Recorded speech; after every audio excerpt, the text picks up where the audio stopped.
Aloha, bitches. It is Wednesday, August 5th. I am Pete Blackburn. It is the United States and Canada. I'm back in the Sports Interaction Studio in Boston, Massachusetts. I'm a two-time honeymoon champion, back from Hawaii. And across the internet, that's my friend Sean DePaz. Hello, Sean. Hey, Audio. And because David Bean is out on assignment this week, we're trading off. It's a real away and away instead of a home and home. It's another Petey episode. Steve Peters, hello.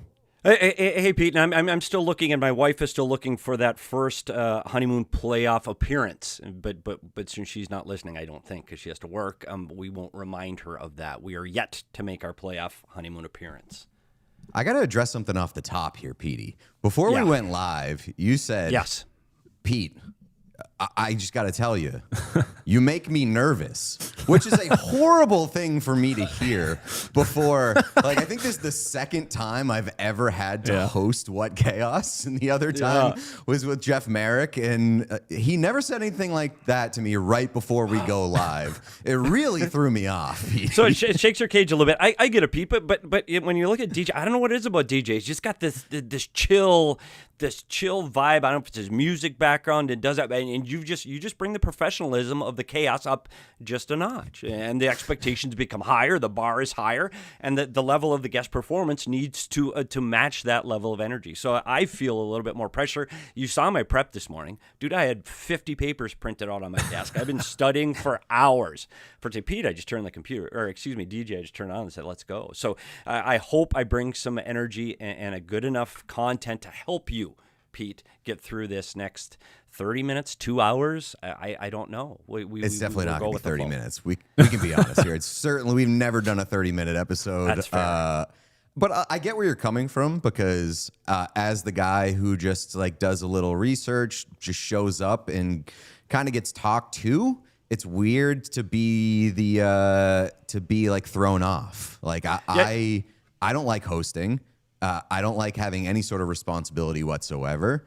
So like I definitely understand that probably comes through from like my end too, where like I'm a little uneasy. But I certainly didn't want to hear like, "Hey, Pete, you make me nervous. All right, let's go live." There we go. But Pete, here it is. I trust you to drive this bus. And ultimately, what makes What Chaos so special, we're just talking. Dude, we could sit there without people listening in and have the same conversation. So I'm becoming more calm already, because I know we're just going to talk. And I know we're going to talk about things other than hockey. I know I'm here for hockey. But I'm also here for a perspective that you guys just don't have.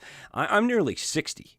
Dude, and things get different when you're 60, whether it's movies, music, concerts, even hockey. Your outlook changes on all of this. So I think I get nervous partly because I don't fit. Like, I'm trying to be chaotic in the chaos, because I love you guys that much that I want to bring some chaos as well. So I'm excited.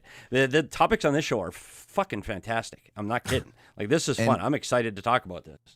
Same. And if all else fails, we do have a steadying presence here, and that is Sean DePaz. Sean, how are you? I'm all right. The Boston Red Sox are the greatest team in professional sports history, so I was going to get much better than that. It's fucking... I put it on my Instagram story this morning. The Boston Red Sox turned to the Buffalo Sabres. My life fucking rocks. Yeah. Like, the Red Sox are maybe like 2 wins away from making me act like I've been here all along. Oh, yeah. All season. Oh, yeah. I mean, I was there before anybody. By before anybody else, I'll say I was there before you. It took you slightly longer to get back on board, but I mean, they're what, like 30-5 over the last whatever. Like, it's insane. It is quite literally like they were the worst team in the American League, and now they are the best over the last handful of months. It is so Buffalo Sabres-esque. Which, and if this Red Sox Sox team trade deadline too, big trade deadline with Ali Rutschman. I definitely want to talk a little MLB trade deadline as well as some of the other stuff that I missed on my honeymoon. Want to do today on the show, and then we can just kind of get to it. Today on the show, since it's a me show, I think that I can kind of just lead into it and say these are the topics that. This is my show, the topics that I want to talk about. So we're going to lead off with the manual labor that I made Ellen do on our honeymoon. It's a staple of our relationship. She didn't get a break in Hawaii. She was doing all that manual labor. So we'll get into that and some of the other honeymoon updates. We'll talk about what's left this offseason. Petey came to me with a not only was doing his prep this morning, prep yesterday was like, here's a list of things that I think that we can talk about tomorrow. And I think at the top of that list was Larkin and Hellebuyck. And it feels like a good day to touch on that stuff because there are a few sort of recent updates that are worth hitting. Or non-updates, I guess you could say in some cases. We've got a Lone Star showdown because it looks like the NHL expansion is keying in on Texas. We just don't know which city yet, so we'll talk about that. And then finally, heroes or zeros. We got Pop Culture Petey here. We're going to talk a little state of Marvel, state of superheroes, and what you think about all that. That sounds like an action-packed show, and I don't know for those listening from Arizona where I am located currently, and the NHL talking about Houston and Austin. Don't fear, I will bring up Arizona as well as the quiet, silent third party in this NHL expansion future. I'm telling you, I will say too, if you noticed, the picture on today on the show was CM Punk in a Cubs jersey because this is now a wrestling and a baseball podcast. It's a little Minnesota North Stars talk for you, Petey. I love North Stars. Let's go. Let's bring them back. Wait, that's what broke my heart. Is when the North Stars left. I can't root for the Wild, but the North Stars so sad. F you, North. We might be putting CM Punk on a little bit of fraud watch or behavior grade watch based off of what he did at SummerSlam. That'll be later in the show, I think. Can you believe that now, dude? Do you think I watched SummerSlam? No. CM Punk. I watched who? A little bit. I know what. I don't watch. I don't watch wrestling, but I caught that because it was hockey related. Yeah. So okay. I caught that on my timeline. Back from Hawaii. The honeymoon was amazing. Petey, you said you've been to Hawaii once, right? Yeah, I went for a work thing like 30 years ago. I was drunk most of the time. I just know it was sunny. The water was great. It was a work conference way before my hockey career, but it was nice. It's fine. I went to the beach. I went in the water, and I got really drunk. So it was fun. Yeah, good. But I can do that anywhere. I'll tell you what, like upset of the century, I didn't get drunk like at all on my honeymoon. And like drank steadily throughout, but like you just didn't get that crazy. And I think maybe it was like the sun, maybe just because we were doing stuff all the time, but like we just had a great time. We ate like animals. There was boats, excursions. We did Road to Hana in Maui. Like it was all incredible. And like probably the best trip I've ever been on. Wow. Ellen cried like as we were leaving, cried when we landed, cried first day back home. It could have been all the manual labor that I made her do while we were there, but it was a unbelievable honeymoon. 10 out of 10. So highest grades possible for Hawaii. I'd never been, and I said that I was never going to go unless I went on my honeymoon just because the travel was so daunting. The experience was so good. Like, I want to go back to Hawaii next week. So I will absolutely be back. We did like 5 days in Kauai and 5 days in Maui. Both were like 10 out of 10s in their own regards. Kauai was more like lush, more Jurassic Parky. And Maui we were on like a incredible resort and big time upgrade weekend for the couple. I don't know if it was just because like we were on our honeymoon or whatever, but like we got massively upgraded and we were living a life of luxury for 5 days and now we're back in squalor. But a couple of things, Pete. One, I think it's outstanding. Had a good time, and being present and not drunk for everything honestly makes the vacation better. Clearly, and we can talk about alcohol later, but clearly that's great. Does this spark the bug? Because there are so many places I would like to go. I'd love to go to Italy. I'd like to go to see all of the UK and do all of those things. But you brought it up, that plane ride. Dude, there's like that stops me. It's like I'm not sitting on a plane for 12, 14. I'm not. So I'll drive up to Sedona in an hour and a half. I think that's been the barrier. Arizona, the plane ride's not 12 hours for you. I'm from Boston, and it was a combined. I think not like to 12 Hawaii. Hours. Hawaii. I can be there in 8 hours. I get it. Just jump over it. Yeah, got it. But if I want to go to Italy and get some really good food, like no. I think I have such high anxiety. I don't know what I would do. Like, honest to God, I better get really, really high before I get on. And by the way, gummy's way better than alcohol if we get into that later. But that's the only way I can make that flight.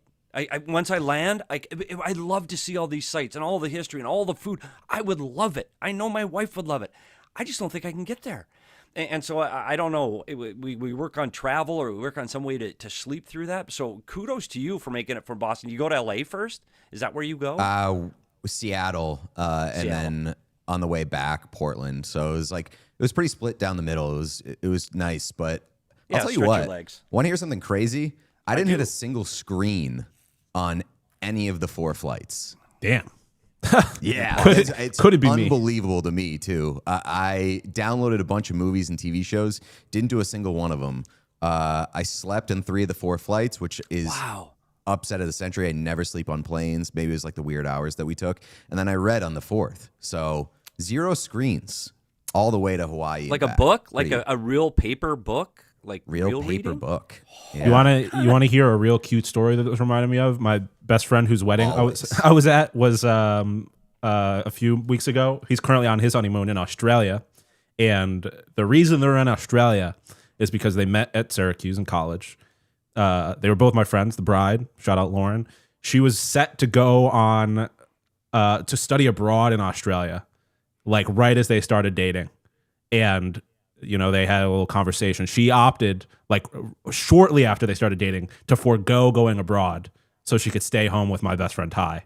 And when they had that conversation, Ty told her, would have been back in like 2018. It's like, when we get married, I'll take you to Australia for your honeymoon. And now they're in Australia on their honeymoon. And I was like, that shit fucking rocks, Ty. Go crazy. What a baller. I know. I was like, this guy rocks. That's my best friend. Look at him go. What an absolute baller move. I love that. Chat's asking the books that I read on the honeymoon. I brought 3 books on the honeymoon, which Ellen kind of laughed at me. I fucking finished all 3 books. Wow. And, yeah. I read the first Dungeon Crawler Carl. I read the second Dungeon Crawler Carl. And then I read The Last Picture Show by Larry McMurtry. Can I ask what those first 2 books are about, Pete? Like, what is that? Yeah, Dungeon Crawler Carl is like the hottest shit in the world right now. It's not dragons. It's basically like a post-apocalyptic reality show, video game sort of hybrid where the world ends and this guy and his cat basically go into like this underworld where it's a reality show, Hunger Games style, and like last person alive like wins shit, I guess. And it's very weird. It's very stupid, but it is also extremely entertaining and extremely easy to read. So I flew through the first few of those. That's incredible, and that's what we. I know we argue about music, we argue about movies, TVs, and books, and I won't read anything with a dragon in it. Sorry, Game of Thrones. Like, dude, don't get it. Not reading it. No chance. Apocalyptic, I could probably do, but thank goodness there are writers that do different things. I've got a good friend, Leah, her from the old PHNX days, reading some, I don't even know, call it fantasy romance, like love stories with ogres and dragons and fairies. Dude, what the hell is that? I read a straight up suspense. Popular. Somebody gets killed, they solve it. That's my book. Like, that's the book I want to read. And I thank goodness we have other authors. I'm not saying yours is wrong. I'm just saying, dude can't do it. And the chat is right. Kindle's the way to go. If you're going to carry 3 books on a plane, buddy, Kindle. I can't read on a Kindle. Media. Yeah. Seriously? I need that. Big physical media guy. Same with newspaper. I'd much rather read I so very much wish I could get like a copy of the Buffalo News delivered to my door every day. I'd be eating that shit up. It's funny because somebody in the chat said while Pete's reading, Ellen's doing manual labor. Ellen also brought a book, and it sounds like your nightmare, Petey, because it is it's like horny dragon book. I think it's called The Fourth Wing, and she's just reading like horny dragon book. And those are popular as hell right now. I don't get it. But that's okay. I'm not supposed to get it. I don't think 58-year-old men are their target audience for love dragon books. I just don't think that they are. I have a bunch of. I saved my dragons for TV, and House of the Dragon has been awesome so far. I have this season. A bunch of like literary classics within arm's reach of me. I have like the Count of Monte Cristo, Shakespeare's Taming of the Shrew, The Color Purple, all of my old high school books that I just have on a bookshelf to make me look interesting. Hell yeah, brother! Syracuse education paying off. No, that's a good old St. Francis High School college preparatory school. All right. So over the past couple of weeks, I've missed some big sports stories. The number one that I was most mad about was LeBron going to the 76ers. I was on a boat, nice little sail in Hawaii with the best fucking views you've ever seen in your life. And all I could think about was how badly I wish that I could hop on What Chaos to talk about LeBron going to the 76ers. And mainly because of the element that came out at some point last week that he might be commuting every day from New York City via helicopter to Philly. Via helicopter? First of all, yeah, I know. We can't lose another GOAT, Bron. We can't lose another GOAT. There's famously never been anybody in the NBA, an all-time NBA great, who's ever had a bad experience on a helicopter. Oh, it makes me sick to my stomach. To do a daily commute via helicopter, but also, I just think it should be like illegal to a certain extent for an athlete to not live in the city in which they play.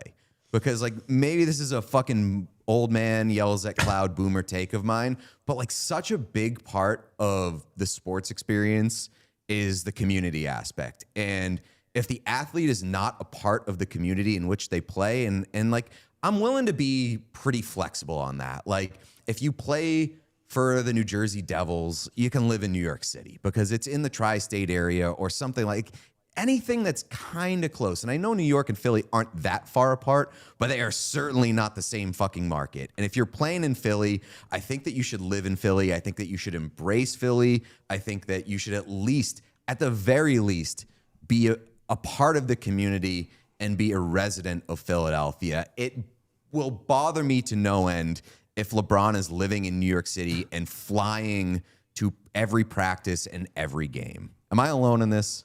No, and here's the funny thing, though. And you go to the Philadelphia Flyers, and I know a lot of the Flyers live in New Jersey, but we're talking about just across the border. We're talking about a short car ride, not a helicopter ride. But your sense of community, I think, is so important in sports because that's all you have anymore. Players change so often. Free agency, trades, loyalty to teams have completely disappeared. So be loyal to my city for right now. I'm okay with right now. And in hockey, there are so many players in Arizona. Dude, they go away in the summertime. They go to Halifax or Moose Jaw. Yeah, fine. And in Major League Baseball, it's a little bit different because you play 28 out of 30 days. And I know most people have homes in different places. But when you're off, you're in your city. I think that's all we have left as sports fans. That's it. Like, you better embrace Phoenix when you're in Phoenix. Embrace Philadelphia when you're in Philadelphia. It's so important to those fans that are shelling out humongous amounts of money to have you part of their community. Hey, we have LeBron. Like he's part of this. But to say like, dude, I don't really like your community. I don't want to live there. I'm just gonna jet in. Like I'm not so sure. Like I'm with you, Pete. Like tell me you're a part of this community. Let me embrace you and my city while I root for you into nothingness. I have two big takes. The first being LeBron would have been a Knick if they didn't win the NBA championship, I think. Like, I think he just wanted to be in New York. And B, I feel like from what I've like seen or whatever, like most Knicks don't live in New York City. Like I'm pretty sure they practice slightly upstate, like outside of the city, and a lot of them will live kind of in between. I don't think a lot of the players are like, I don't know where exactly in New York. I don't know if he's about to have like a penthouse in Manhattan or something like that, but like I don't know. Like he's damn near 50 years old. What do you want to live in New York City for? That seems like way too much going on. Sean, you're taking this too far, though. I love Sean's take being LeBron's too fucking old to live in New York. Yeah, if you were in your 20s, if this was fresh out of high school, LeBron, I'd be like, yeah, man, go live in New York. You're young. I mean, I guess he probably still had Savannah around at that point, so it's not like he's out partying. But what do you need? Like, you need to be in Philly more than you need to be in New York. So if you're that okay with helicoptering, then helicopter to New York anytime you need to be in the city. Like I don't know. Are you going to bar? Like what's in New York for you that you need it so bad on like a day-to-day basis on your off days? Or just like Petey said, live there in the off season. It makes no sense to me. I'm a Bron. Or if you got a day off, apologist, you got a day off. Fly home. Then you could go. But hey, I'm here for the next 2 weeks. We're gonna stay in Philly for the 2 weeks. I got a little place here, a little condo right by the facility. Everything's great. Hey, we got a day off. You know what? I think I'm going to fly to New York. Well, okay. I don't think anybody would begrudge that. But to think that you're going back and forth, first of all, the wear and tear on your body going back and forth, dude, wear and tear on helicopters, that's a whole nother story. But that's going to take, it's time. It's time you're not chilling. It's time you're not your apartment with your feet up, man. I don't know. I don't love it, but then again, as it's been well documented, not a huge basketball guy. It turns out hockey and basketball happen at the same time, and I don't have that much bandwidth to keep track of both until the playoffs. So really, this is something that come October, November, I just don't care. There's a lot of second family accusations, and now I'm thinking about that was something that Drake accused Kendrick of during their beef in one of their songs. Like he literally was like, "You have an apartment in New York because you don't love your wife." So and then Braun famously was at the pop out with Kendrick. Like, I don't know. None of this makes sense, LeBron. You just have questions to answer. Yeah, it's all weird, and just like in a time where I feel like sports is getting like more and more like corporatized and like private equity, and it feels like we're kind of losing the plot on what sports are supposed to be and what they're supposed to mean to people and like who athletes are supposed to be to their sports teams.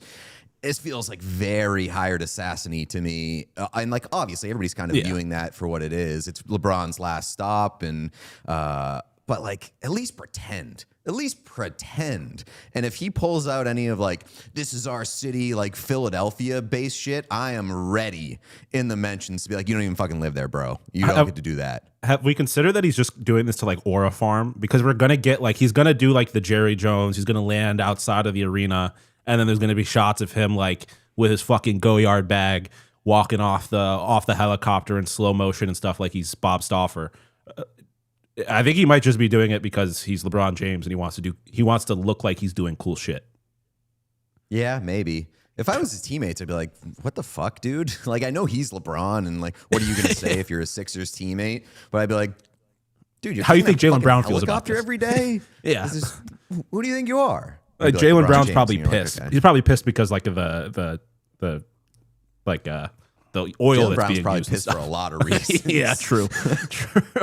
But he was like, I'm going to be the man, and certainly not so fast, my friend. Yeah, because I don't know basketball, so there's two things. One, does this make them an automatic contender right now to win an NBA championship? And two, does the pay cut from $53 million to $8 million contract over 2 years, so he's making $4 million, does that make any difference in what you think of his sports loyalty or his decision to join this team? Like, if you see Connor McDavid go to the Toronto Maple Leafs for a league minimum, you're like, dude, what the, like, that's surprising to me. So that part of it as a takeaway is like, oh, okay, he's willing to take way less just to be a part of a winner. Like, is this team that close? I think so. LeBron has so much money to like, I don't even care about like what he's getting paid because he just has so much money and will continue to have so much money for the rest of time that like the salary thing doesn't really. I just think that he's just ring chasing, and I think they're certainly pretty close. I am famously pro ring chaser. Kevin Durant's one of my favorite players, if not my favorite player ever. So yeah, I mean, I think it's clearly just he just wants to win, and like I would say on paper they probably have the best starting lineup in the league now. So only gets you so far. Like the Knicks, I still would say are the Knicks won the championship, so they're still the team to beat. But I also like this. All reminded me. The chat started bringing it up. Like FIFA is going through it too. FIFA, you talk about like the corporatization and private equity. Motherfucker, Infantino tried to sell stakes in the World Cup, and all of Europe was like, if you do that, we're not coming to the World Cup anymore. And now Infantino's going to get thrown out of FIFA for it because he's a fucking idiot. I mean, if anybody is shocked or appalled by FIFA's corruptness at this point in time, in 2026, I just have to ask where you've been. Right? It is the most corrupt organization in all of sports. Yeah, but it is funny. Like, and I know we're going to talk about baseball later. Like, everything sucks. Everything sucks. Money is ruining literally everything we love. Yep. Pretty much. We can get to that now because the Dodgers traded for Tarek Skubal, become the first team in the history of Major League Baseball to hold both the back-to-back Cy Young Award winner and the back-to-back MVP. So baseball's ruined. Like every time there's a big name that's mentioned, it's just the Dodgers coming away with them. And This one in particular pisses me off to no end because the fucking trade package that it took to get Tarek Skubal is just an absolute fucking joke. And I'm not going to pretend to be the biggest MLB prospects guy. I don't know anything about MLB prospects at this point in my life. But when I see the return for Tarek Skubal being 3 prospects, 2 of which are top 50 in the MLB, and I look a little further and I see that one of these prospects, one of these quote unquote top 50 prospects, is a 27-year-old pitcher coming off of Tommy John surgery. What are we talking about here? A 27-year-old, and I get that like pitchers in Major League Baseball can be late bloomers, but a 27-year-old right-hander coming off of fucking Tommy John surgery with a almost 4.5 ERA in AAA. It's cool. I'm glad that that's your fucking pillar return for Tarek Skubal, one of the best athletes that the Detroit Tigers have had in like decades. Very since Biggie, probably. Yeah. Yeah, it Pete, honestly, from a guy that's from Minnesota and my Twins, and I know their ownership is bad. I get it. We won't even get into that. But from a small market team that just cannot do this, you know before the first pitch on opening day, your team doesn't have a chance. And when you go, how can this sport sustain itself when you look in the stands across how many teams are going to have 100 losses this year, and they're empty now, and it's just after July, just after the trade deadline, stadiums are empty, nobody cares, nobody has a chance, the teams that spend are in, the teams that don't are out. Like, it's just ridiculous to be a baseball fan, and of course the Dodgers are going to get the number one guy at the trade deadline. Of course they are. Like, it's not, I don't want to say it's not fun. This is the Yankees. This is as a Twins fan, it's always been the Yankees I hate because of their spending. Like, if they don't get this shit under control, it's going to be over because so many teams just are like, okay, well, I won't spend anything. We already have the TV contract. I'll make that money. I'll make a ton of money. We won't make the playoffs. Who cares? And so I love baseball. I love it. It's the soundtrack of my summers. I really do. But even the Twins, I know they're fighting out for a wild card, but they're done. Like, they're done. They're not going to win because the Dodgers are. The Dodgers are. Let's just get it over. I don't need to watch the World Series this season. I can focus on the beginning of the hockey season because the Dodgers are going to win again. They need to clean this up, and unfortunately, baseball fans are all going to suffer because of the idiocracy of the system that we're not going to have baseball next year. And it's all because of this. And, oh, what a great GM move. What a great package. Bullshit. Like, really? You give me as much money, literally unlimited money to spend on any player I want, dude, I can do a pretty good job. And the management now, if we're all under the same umbrella and the same rules, now I better be good. Now I better be able to judge talent. Now I'd be able to trade for talent. Now I'd be able to put a roster together. Right now, I got unlimited purse strings. Yeah, I'll get you a winner every single year. It's not, don't pat the GM of the LA Dodgers on the back. What a great job. Like, come on. It's ridiculous. This makes this sport almost unwatchable. I will, like, I'm very much kind of like a harm reductionist. Like, we just got to acknowledge the reality that we live in. Like, I give the Dodgers all the credit in the world. They're doing their job. Like, they're getting good players. They're spending money. Awesome. But we live in a reality where, like, not everybody's doing it. And I'll say, like, I know we have a list of like the MLB salaries. Like, they don't have the highest payroll in the league. The Mets do, and the Mets are dog shit. So it's not like spending money guarantees you a ring, but we are at a point where, like, the money that the Dodgers spent damn near guarantees the Dodgers the ring. And like you said, I have no interest in watching a league where it's predictable. So when this Skubal trade happened, I was like, I'm ready for a lockout. I need it at this point. But isn't so much of the Dodgers' money deferred? Does that count towards the salary cap? I don't fully understand how the salaries get measured, but they are still like the second. Here's a graphic. Like, they have the second highest payroll in the league. Like, they know how to like pick talent. They are good at that. At the very least, they know how to identify talent, and they know how to like operate their business in a way that they're allowed to do whatever they're doing right now, which is like completely breaking the sport. I know that like the TV money element of it plays into it, where like they're allowed to do crazy shit that nobody else can do because of their TV deal. Mm-hmm. But like, I will give like them some credit because I know their farm system is really good. They're identifying players. They're selling players on coming to LA. Like Scooble, it pissed me off that Scooble said like anybody could have made this trade to get me. Fuck off. Yeah, but especially fuck off when the reports were that like he only wanted to go to LA. And exactly. He was fuck off. only going to sign with LA once he hit free agency. So yeah, like other teams could have given up their top prospects and got you for half a year, but why wouldn't the Dodgers just do that when they can throw out some bullshit package and get you half a year early?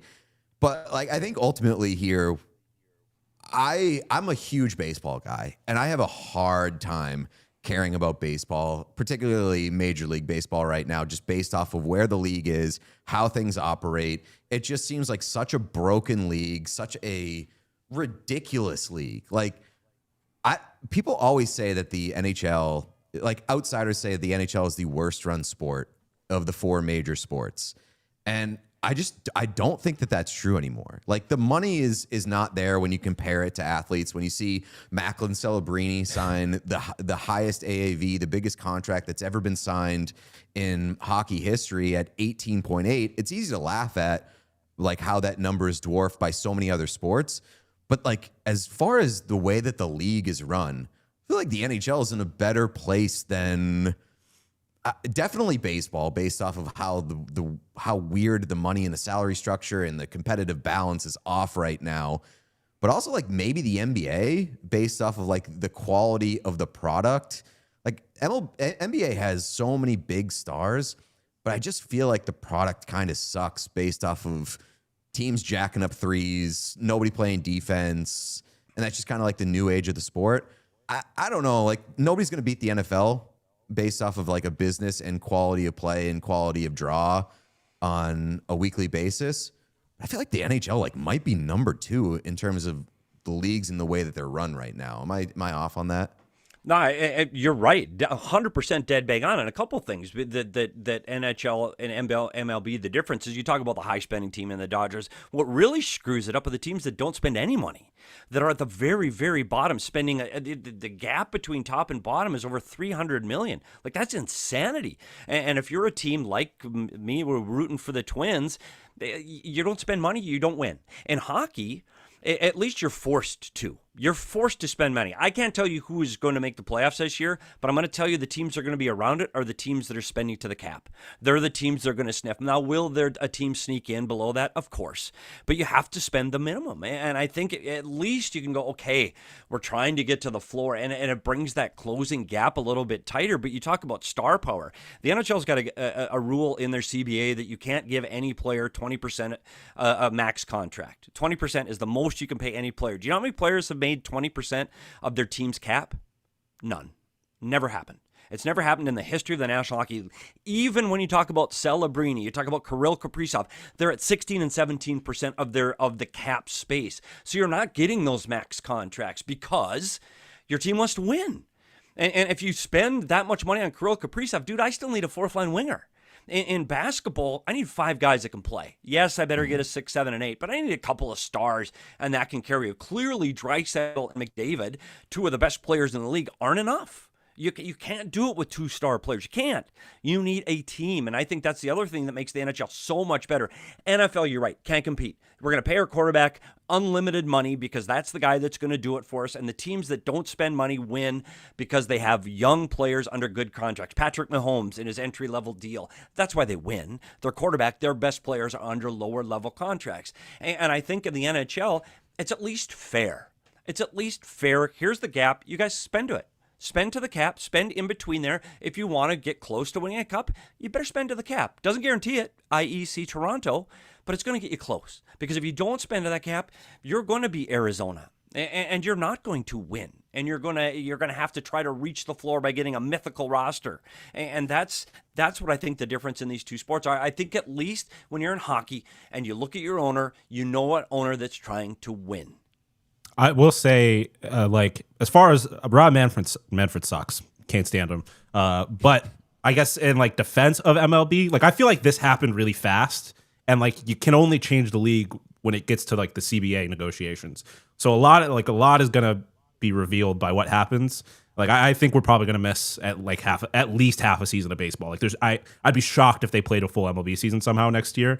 So that's what I was going to bring up too, because I don't think in my lifetime I don't feel like we've ever had such a certain lockout on the horizon as we do with baseball right now. Yeah, I mean, because obviously all of these teams are owned by billionaires, so in theory they can all spend money, but I don't like. Part of me is like, I don't think it's on billionaires to make bad business decisions. Like I think like I've always been in like the mindset, if I was a billionaire, I would own a professional sports team as like a leisure activity. Like I would do it because I like sports and I want my team to win. So I'd be spending money. But like I get whatever. And like the Cleveland Guardians spend the least money. They have like a $70 million payroll this year. And the Dodgers have over $330 million. But I don't think that the Cleveland Guardians can spend that much. Like, that seems unrealistic to me. And so, like, what's the fucking point? They're going to spend money. They're going to spend another $100 million just so they can still lose and not win a World Series. So, like, it structurally has to be fixed at this point. I don't know what's going to happen. Like, the MLB player union is probably the strongest in all of professional sports. And you're asking players to give up money now. Like, that's the only, like, you're asking them to limit their earning power in order for I don't know. I have no idea how that's going to go. It seems like a rock and a hard place. But they got to fix, like, baseball's going to die. If the Dodgers won the World Series this year, I have no interest in next year. Like, it's 3 straight World Series where the obvious team won. That doesn't happen in any sport. The Golden State Warriors were the greatest team in NBA history. It went, so what was it, 73-9? They lost. They didn't win that championship that year. Like, it's still, you don't know. I have no interest in a league in which the outcome is predetermined, more or less. All I know is that now everybody hates the Dodgers, and we'll be rooting like absolute hell that they lose, because it'll be so funny if they don't end up winning the World Series this year. And part of it, like, it bums me out because like they have so many good players that I like. Which is like credit to them for going out and getting incredibly good players. Like, I love Mookie Betts. I want to root for Mookie Betts until he retires. Shohei Ohtani is cool as shit. But like, I just can't root for those guys. Freddie Freeman, I can't root for those guys because their team is just too fucking good, and that shouldn't exist. And so that pisses me off. And like Tarek Skubal, another guy that I really love. He's extremely fun to watch. Now I can't root for him. Skubal put me over the edge with the Dodgers. I was like a big Dodgers defender before that. Like, when they got Shohei, I'm like, listen, man, just the world we live in. Like, I don't know what to tell you. Big team spending big money. My Boston Red Sox don't fucking do that shit. Right, like as a Red Sox fan, I want my team to go out and just throw money at awesome players. Sure. So and everything that Dodgers fans that will say to me and complain and be like, you're just a hater. You hate us because you ain't us. It's 100% true. Like, I wish that my team was the team that just goes out there and throws money at the best players and gets them, and I get to reap the benefits. That's how I grew up being a massive fan of the Red Sox. Like, they threw money at Pedro Martinez. They threw money at Manny Ramirez. They were a good team because they had more resources than a lot of other teams, and that was awesome. But they also weren't the only team doing that. Like, there was arms races still at that time where like the Red Sox, the Yankees, some other teams were competitive and going out and having arms races for these top players, and it made the league interesting. It certainly wasn't an even competitive balance, but it was not just one team always grabbing the best players available because they just have so much money to play with. And that's just where we are right now, and it's boring. We need promotion and relegation. Yeah, and you look, but you look at in the NHL, it's the Vegas Golden Knights, the same thing. Dodgers are following the rules, like they're playing within their rules, within the structure. And you're right, it's the hate us because you ain't us for sure. They're not breaking any rules. They're not doing anything wrong. We wished all our teams did that. In Vegas, same thing with the manipulation of the LTIR, pushed them well above the cap. We've seen Tampa Bay do it. We've seen Florida do it, where you manipulate the LTIR into the playoffs. So what did the NHL do? They changed the rules. You can't do that anymore. So when you talk about league and which league has the most power to influence the way the league and the teams are managed, well, absolutely it's Gary Bettman in the NHL. The last time Major League Baseball tried to put in a salary cap was 94-95. Locked out for 232 days, missed the World Series in 1994, and they needed a Supreme Court justice to get the game going again. The baseball players don't care. Dude, I'm going to sit on the golf course for 232 days. That's fine. I don't care about the disruption of my sport or the potential collapse of the sport. So if this becomes another strike/lockout, dude, these two, this is going to be a long time. I don't think either one is ready to give. And I will see. I don't think it ends well. I think it has to end with some kind of floor and ceiling. I think the structure right now for your inability to that luxury tax that you just pay more. Just pay more. And that's you can't continue to run like that. Eventually the TV money will run out, people will stop going, and the sport will die. They got to do the MLS thing where like teams have salary caps, but have a handful of contracts that don't count towards the salary cap. Like that's how LA Galaxy ends up with David Beckham. That's how Inter Miami ends up with Messi. I'm fine with the big market teams having an advantage. Like we don't live in a perfect world. Like that's just the reality of the situation. It took forever for my Sabres to become apparently a destination.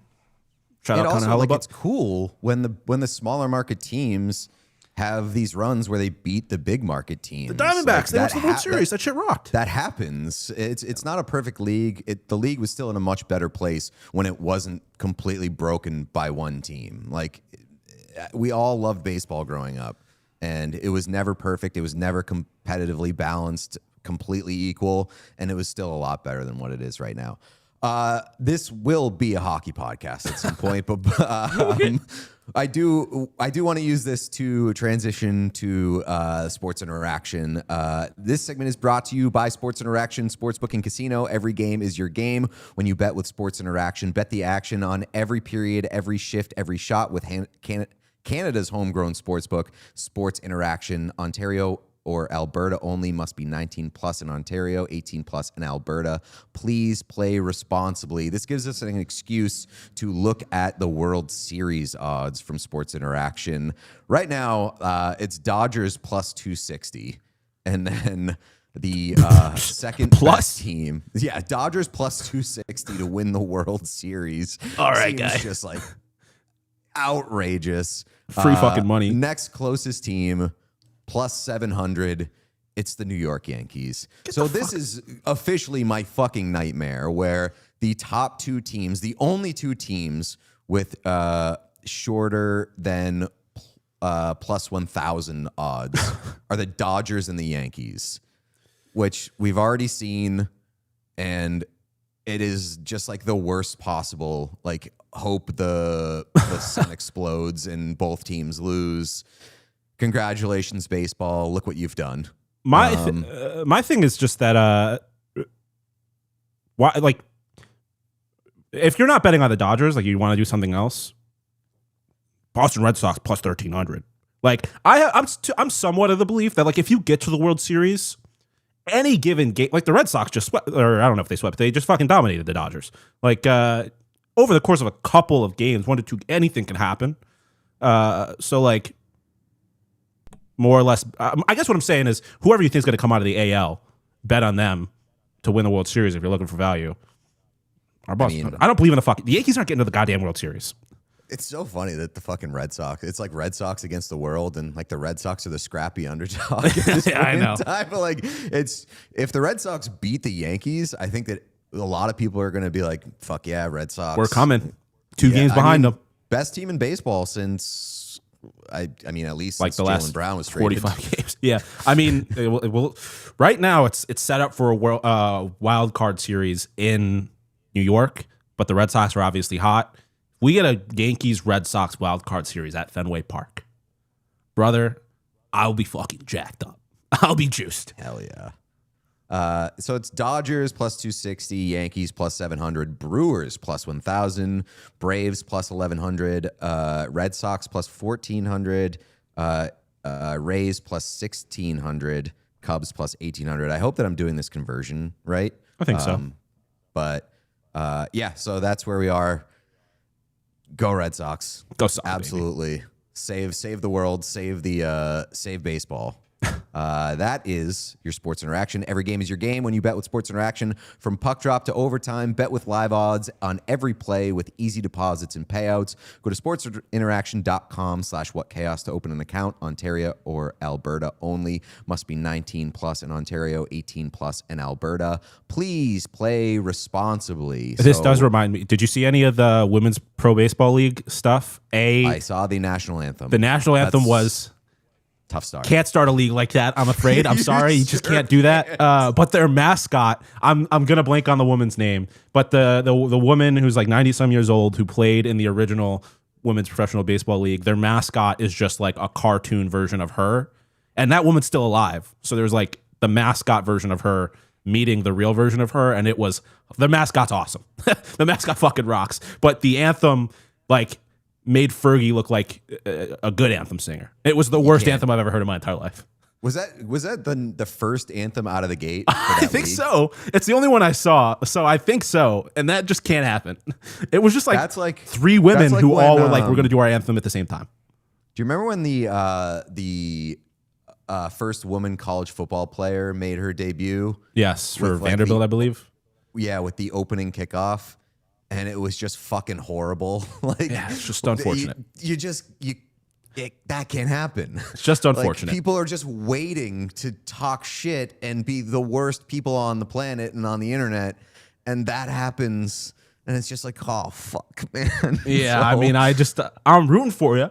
I want it to be awesome. Only up from here. It's only up from here, and I'll say, still not it's not like it's the worst run. When you're talking about which leagues are run better than others. WNBA is still a fucking shit show. Can't be worse than that. Tough. All right. From one Detroit superstar getting out of there to one that apparently still wants the hell out of there. A report from Helene St. James in the Detroit Free Press this morning. Here is where the Wings find themselves as August ages. Without leadership and with a captain. I think that's very funny. Back-to-back lines there. Without leadership and with a captain, as Dylan Larkin has not budged on the request to be traded that he made shortly after the season ended on April 15th. So yes, we kind of started this offseason, all of this craziness with, damn, Dylan Larkin has requested a trade, and we still have not had a conclusion to that. Petey, I'll ask you this. Is it more surprising to you that Dylan Larkin hasn't been traded on August 5th, or that Dylan Larkin still wants to be traded on August 5th, even with Steve Yzerman out as general manager in Detroit? This is tough because you've got a guy that you locked up for a reason for a very long time. He wears the C for your team, and you expect him to be the guy that helps carry you to a Stanley Cup, at least a return to the playoffs for a team with the longest drought in the league now. Man, trade him. Get him. If your captain wants to get the hell out, what's that going to do to your room? Like he has got, and I like Dylan Larkin. He's how many 5 straight seasons of 30+ goals? You have to get him out of that room. And Detroit's not ready to win. Like, I'm sorry, Detroit Red Wing fans. This team isn't ready right now, and he can't, get the return while you can to try to get through the rebuild faster than you expect. Get that young talent, get that young core, get another draft pick or two, and get him out of there. Unfortunately now, with the firing of Yzerman, which is way too late, but that's another show. If you would have fired him maybe a year or two ago, how was the Yzer plan going? Now you don't have a GM, so you can't make the deal. So I think this is just going to get uglier. I think it's going to get worse, and it's unfortunate, honestly, for both sides. I don't know how teammates go into the locker room and look at a guy sitting across from you wearing the C, going, I want out. Like, screw you. I live here. I love playing for Detroit. Like, beat it then if you don't want to be here. So I think this is going to cause more problems, and I think that's something that the organization has to clear up by September 29th when opening season starts. Yeah, here's the problem with the just trade him, get something while you can. At the end of the day, he still has that no trade clause. And if he only wants to go to X, X, and X, and if he's not budging on his trade requests, I take that to also mean that he's not budging on where he wants to go. And the early indications were just that He wants to go to the teams like, I mean, it was like Minnesota, Vegas, and Florida. I think we can probably take Florida out of there now, hopefully. But yeah, I mean, I agree with the sentiment, and I agree with, like, I don't know how you move forward. It seems like a really ugly place to be. I just, the one thing that I keep going back to is that if Dylan Larkin is on your roster for game 1 of this season, he absolutely shouldn't be wearing the C on his chest. I do not think that you can request a trade, stand on that on August 5th after they fire the GM. They've like clearly, I think, picked a side, because we all know that Larkin and Yzerman were like butting heads, kind of adversarial, both publicly and privately. He can't be the captain of that team. And I think that if he is in that uniform in game 1, I hope that he just gets fucking skewered by the home crowd. I know that Red Wings fans are pissed. They should be pissed. They should fucking hate that guy whether he's on their team or not. And I'm sure that like if he stays on their team and he's productive and things kind of smooth themselves out, it'll be fine in the long run. But he deserves to absolutely get cooked by the organization and by the fan base for where they are right now. Yeah. But Pete, here's one of the things I wonder, and I think when we talked about no trade, no move clause, it was initially there so the player could go to the town and be, oh, I really like it here, I want to be here, please, please, please don't trade me out of this city, and that was the intent of the rule. And now you look at a player going, dude, I want out, but yet like I still have a list. Like, screw you. Like, you can't have both. And this is one of the areas the NHL is clearly going to have to look at. And I think you're going to see GMs less willing to have that no trade list. Or you know what? It's not a 2-team list. It's not a 4-team list. It's half the league. Like, you can't just say I'm going to 4 teams, because now we have no power, but yet you can control these terms.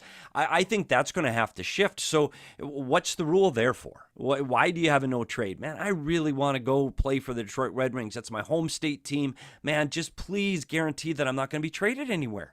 Okay, we'll do that for you, Dylan. We really like you. And then for you to say, no, screw that, I want out and I only want to go to 3 teams. I don't think that's fair. I don't think that's fair to the ownership and management of the Detroit Red Wings. And a bigger, broader picture, is it fair to the league?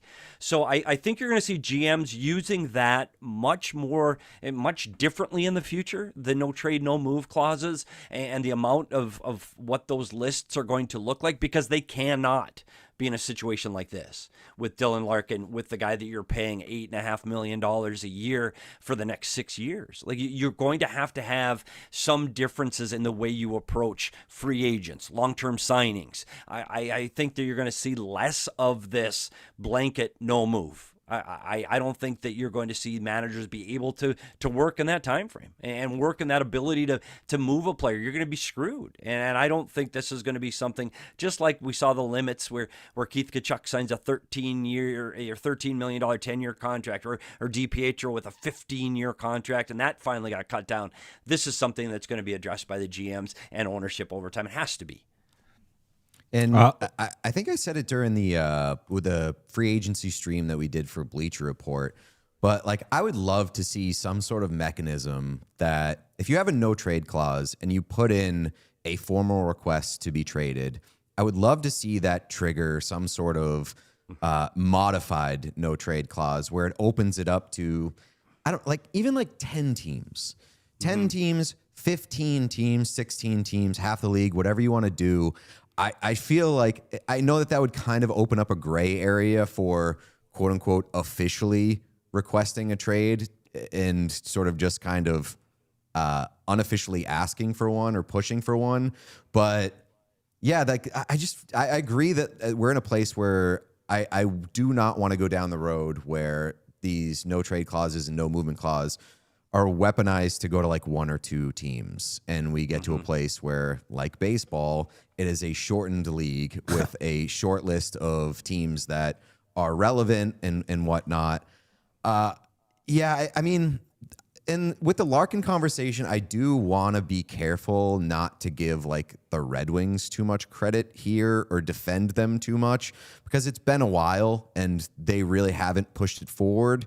But like a lot of that falls on Yzerman, and he's not there anymore. And so like, I don't know if that pushes a reset button for Larkin at all. I would certainly understand if he was like, listen, I just want to win, and I don't like where we've been. I don't like that we've flamed out over the past like handful of years. And I don't like what we've done this offseason because basically it's just been what? Patrick Kane out, Victor Arvidsson in. I don't think that addresses a ton of issues. Number one center. Number one young center. True. It's a big acquisition for the Red Wings. But yeah, like they're still not in a great spot, but like a big reason why they have the longest playoff drought and why they flamed out over the past few years is because of a lack of leadership and a lack of ability to get this thing back on track. And who's the fucking captain of that team? Take some responsibility, take some accountability, put your hand up and say, like, I've been part of the problem here.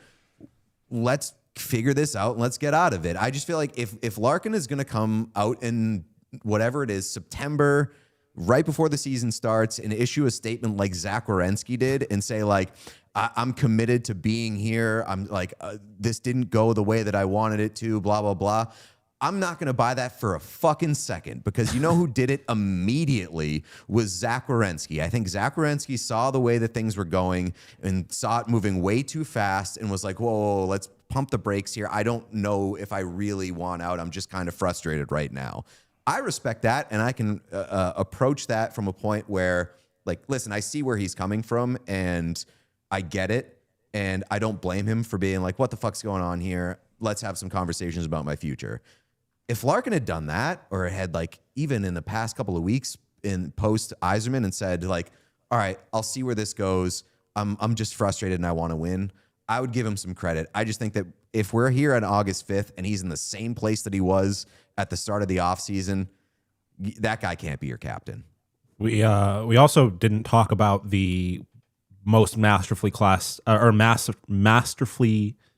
crafted social media post in history, I would say, which is the Dylan Larkin happy birthday post with 2 emojis for a caption and the captaincy covered up by the happy birthday text on the graphic. It was like, because you got to do it. Like, you can't not post. He's still on the roster. You got to post the happy birthday thing.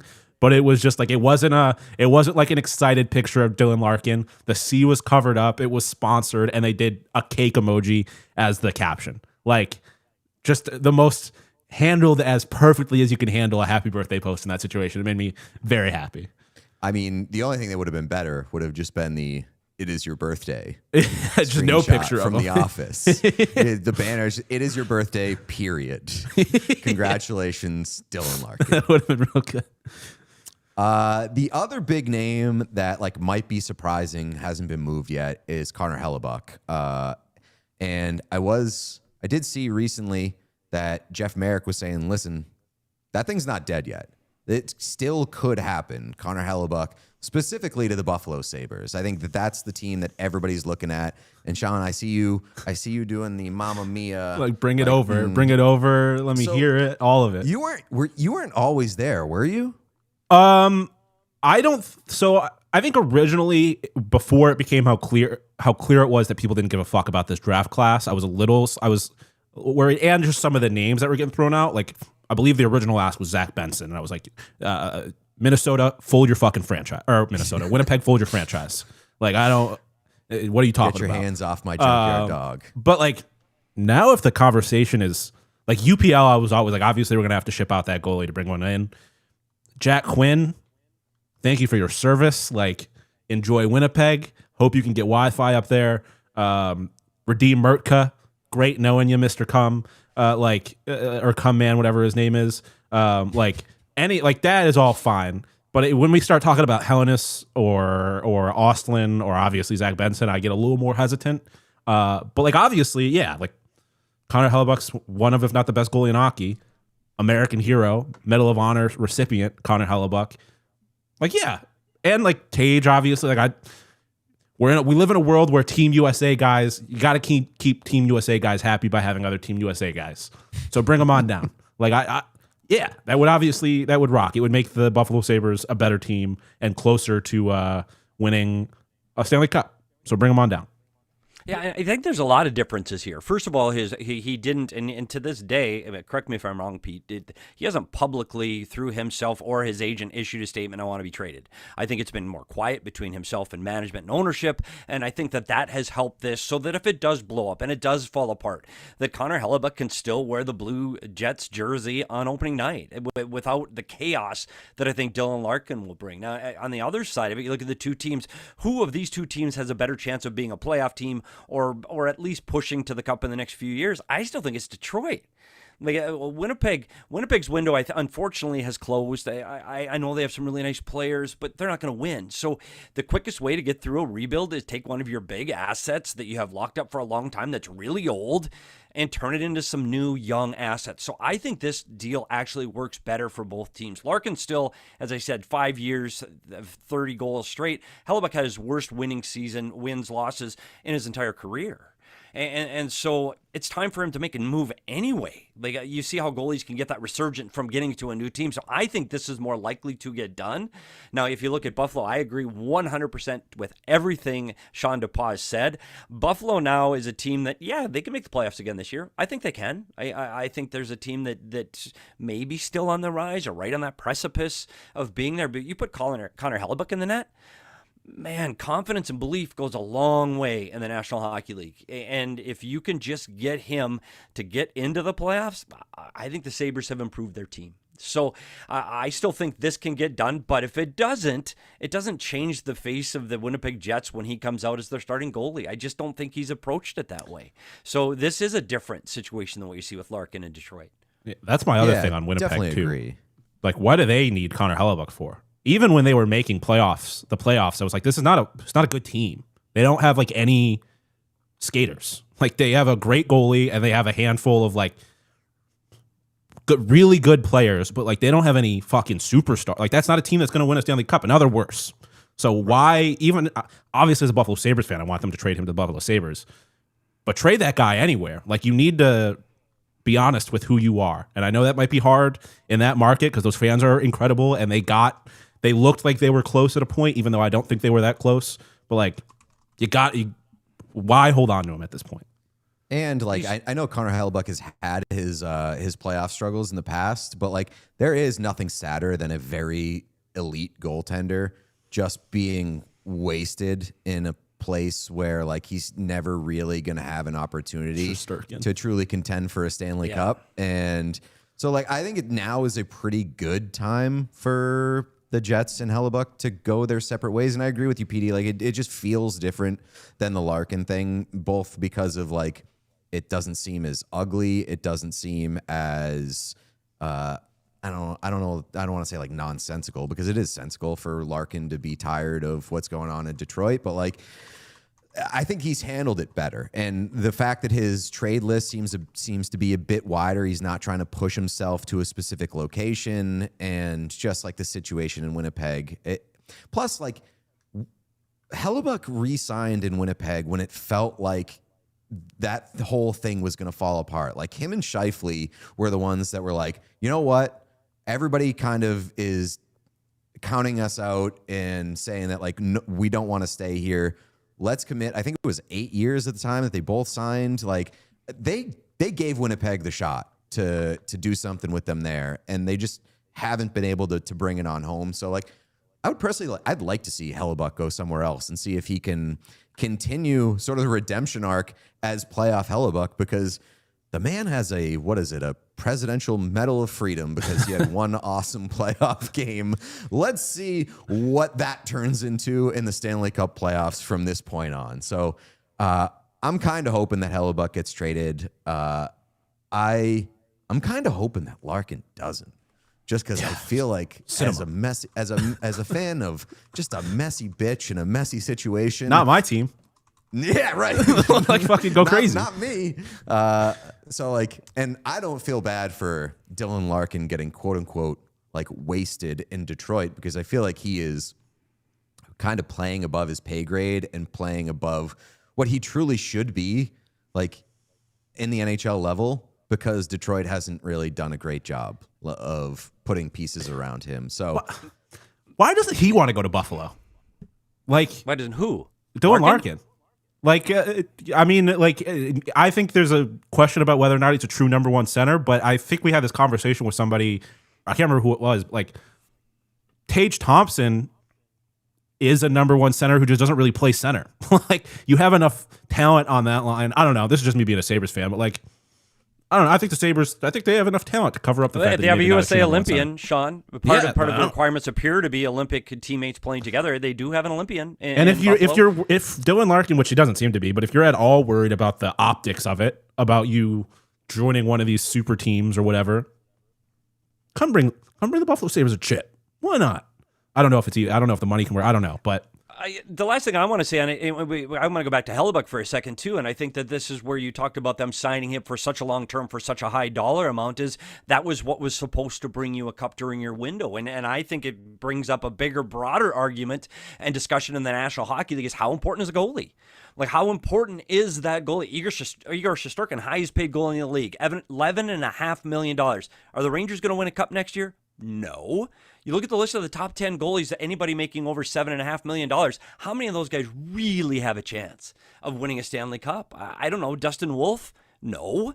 Yeah, UC Saros? No. Demko? No. Like, so put your money where your mouth is, man. What's more valuable to an NHL team to win a Stanley Cup? I.e., look at the Carolina Hurricanes and look at the Vegas Golden Knights. Like, you need a good goalie. And we talked about this when Kemper won a cup with Colorado. Just be good. Just be good enough. Just be okay. We've seen it with Chicago. We've seen it with Colorado. Like, just be okay. I think the trend of paying these goalies this much money, I think you're going to see it changing. And I think it's going to be because of this. And because the highest paid goalie in the league, unlike the highest paid pitcher in the league, isn't going to end up at the Dodgers. You're going to end up in New York. Well, okay, great. I'm making $11.5 million and we miss the playoffs again. I think the Russian goalie's probably okay with that. But I think that will be the bigger discussion long term is how important is this? They're not a quarterback. Quarterbacks shift it instantly in the NFL. I don't know if a goaltender does. I always believed in it before that you need a really good goalie, but you don't anymore. You need an average goalie. You need a guy that's halfway in the league. You need maybe a guy in the top 12 to 15 to win a Stanley Cup. So I think this will change the way goalies get paid in the future. I don't necessarily agree with that because I think there are two ways to win a Stanley Cup when it comes to goaltending. You either have to have a great goalie or a goaltender playing great that closes the gap between two great teams or bridges kind of the difference there. So like you can absolutely like, you don't have to have an elite goalie, but like that's the way to do it is like if your team is not, if the margins are close and you have the goaltender who's playing better and you have an elite goalie that can't be matched, then you win that way. Or you have a team that's so good that it sort of masks mid to good goaltending. And that one, I think, is a little bit more rare, I would say, where, like, I guess maybe not recently. Like, the Kemper situation is rare in that, like, they didn't have a goaltender who was playing particularly well, and they still won the cup. You've seen a lot of the times where a goalie goes on a run and just has a really great team in front of him, and they win the cup that way. Like, even the Stuart Skinner example, like Stuart Skinner is not a great goaltender, but he had a really, really good team in front of him and played well enough at points to go on a deep run. And so, like, that's the two ways that I look at it. I'll say this, though, Pete, and you talked about that's what you need to do. Over the last 10 Stanley Cup winners, how many of them have been great goalies? Bobrovsky has 2. Vasilevsky has 2. I say they are great goaltenders. Jordan Binnington has 1. He's elite. Is he great?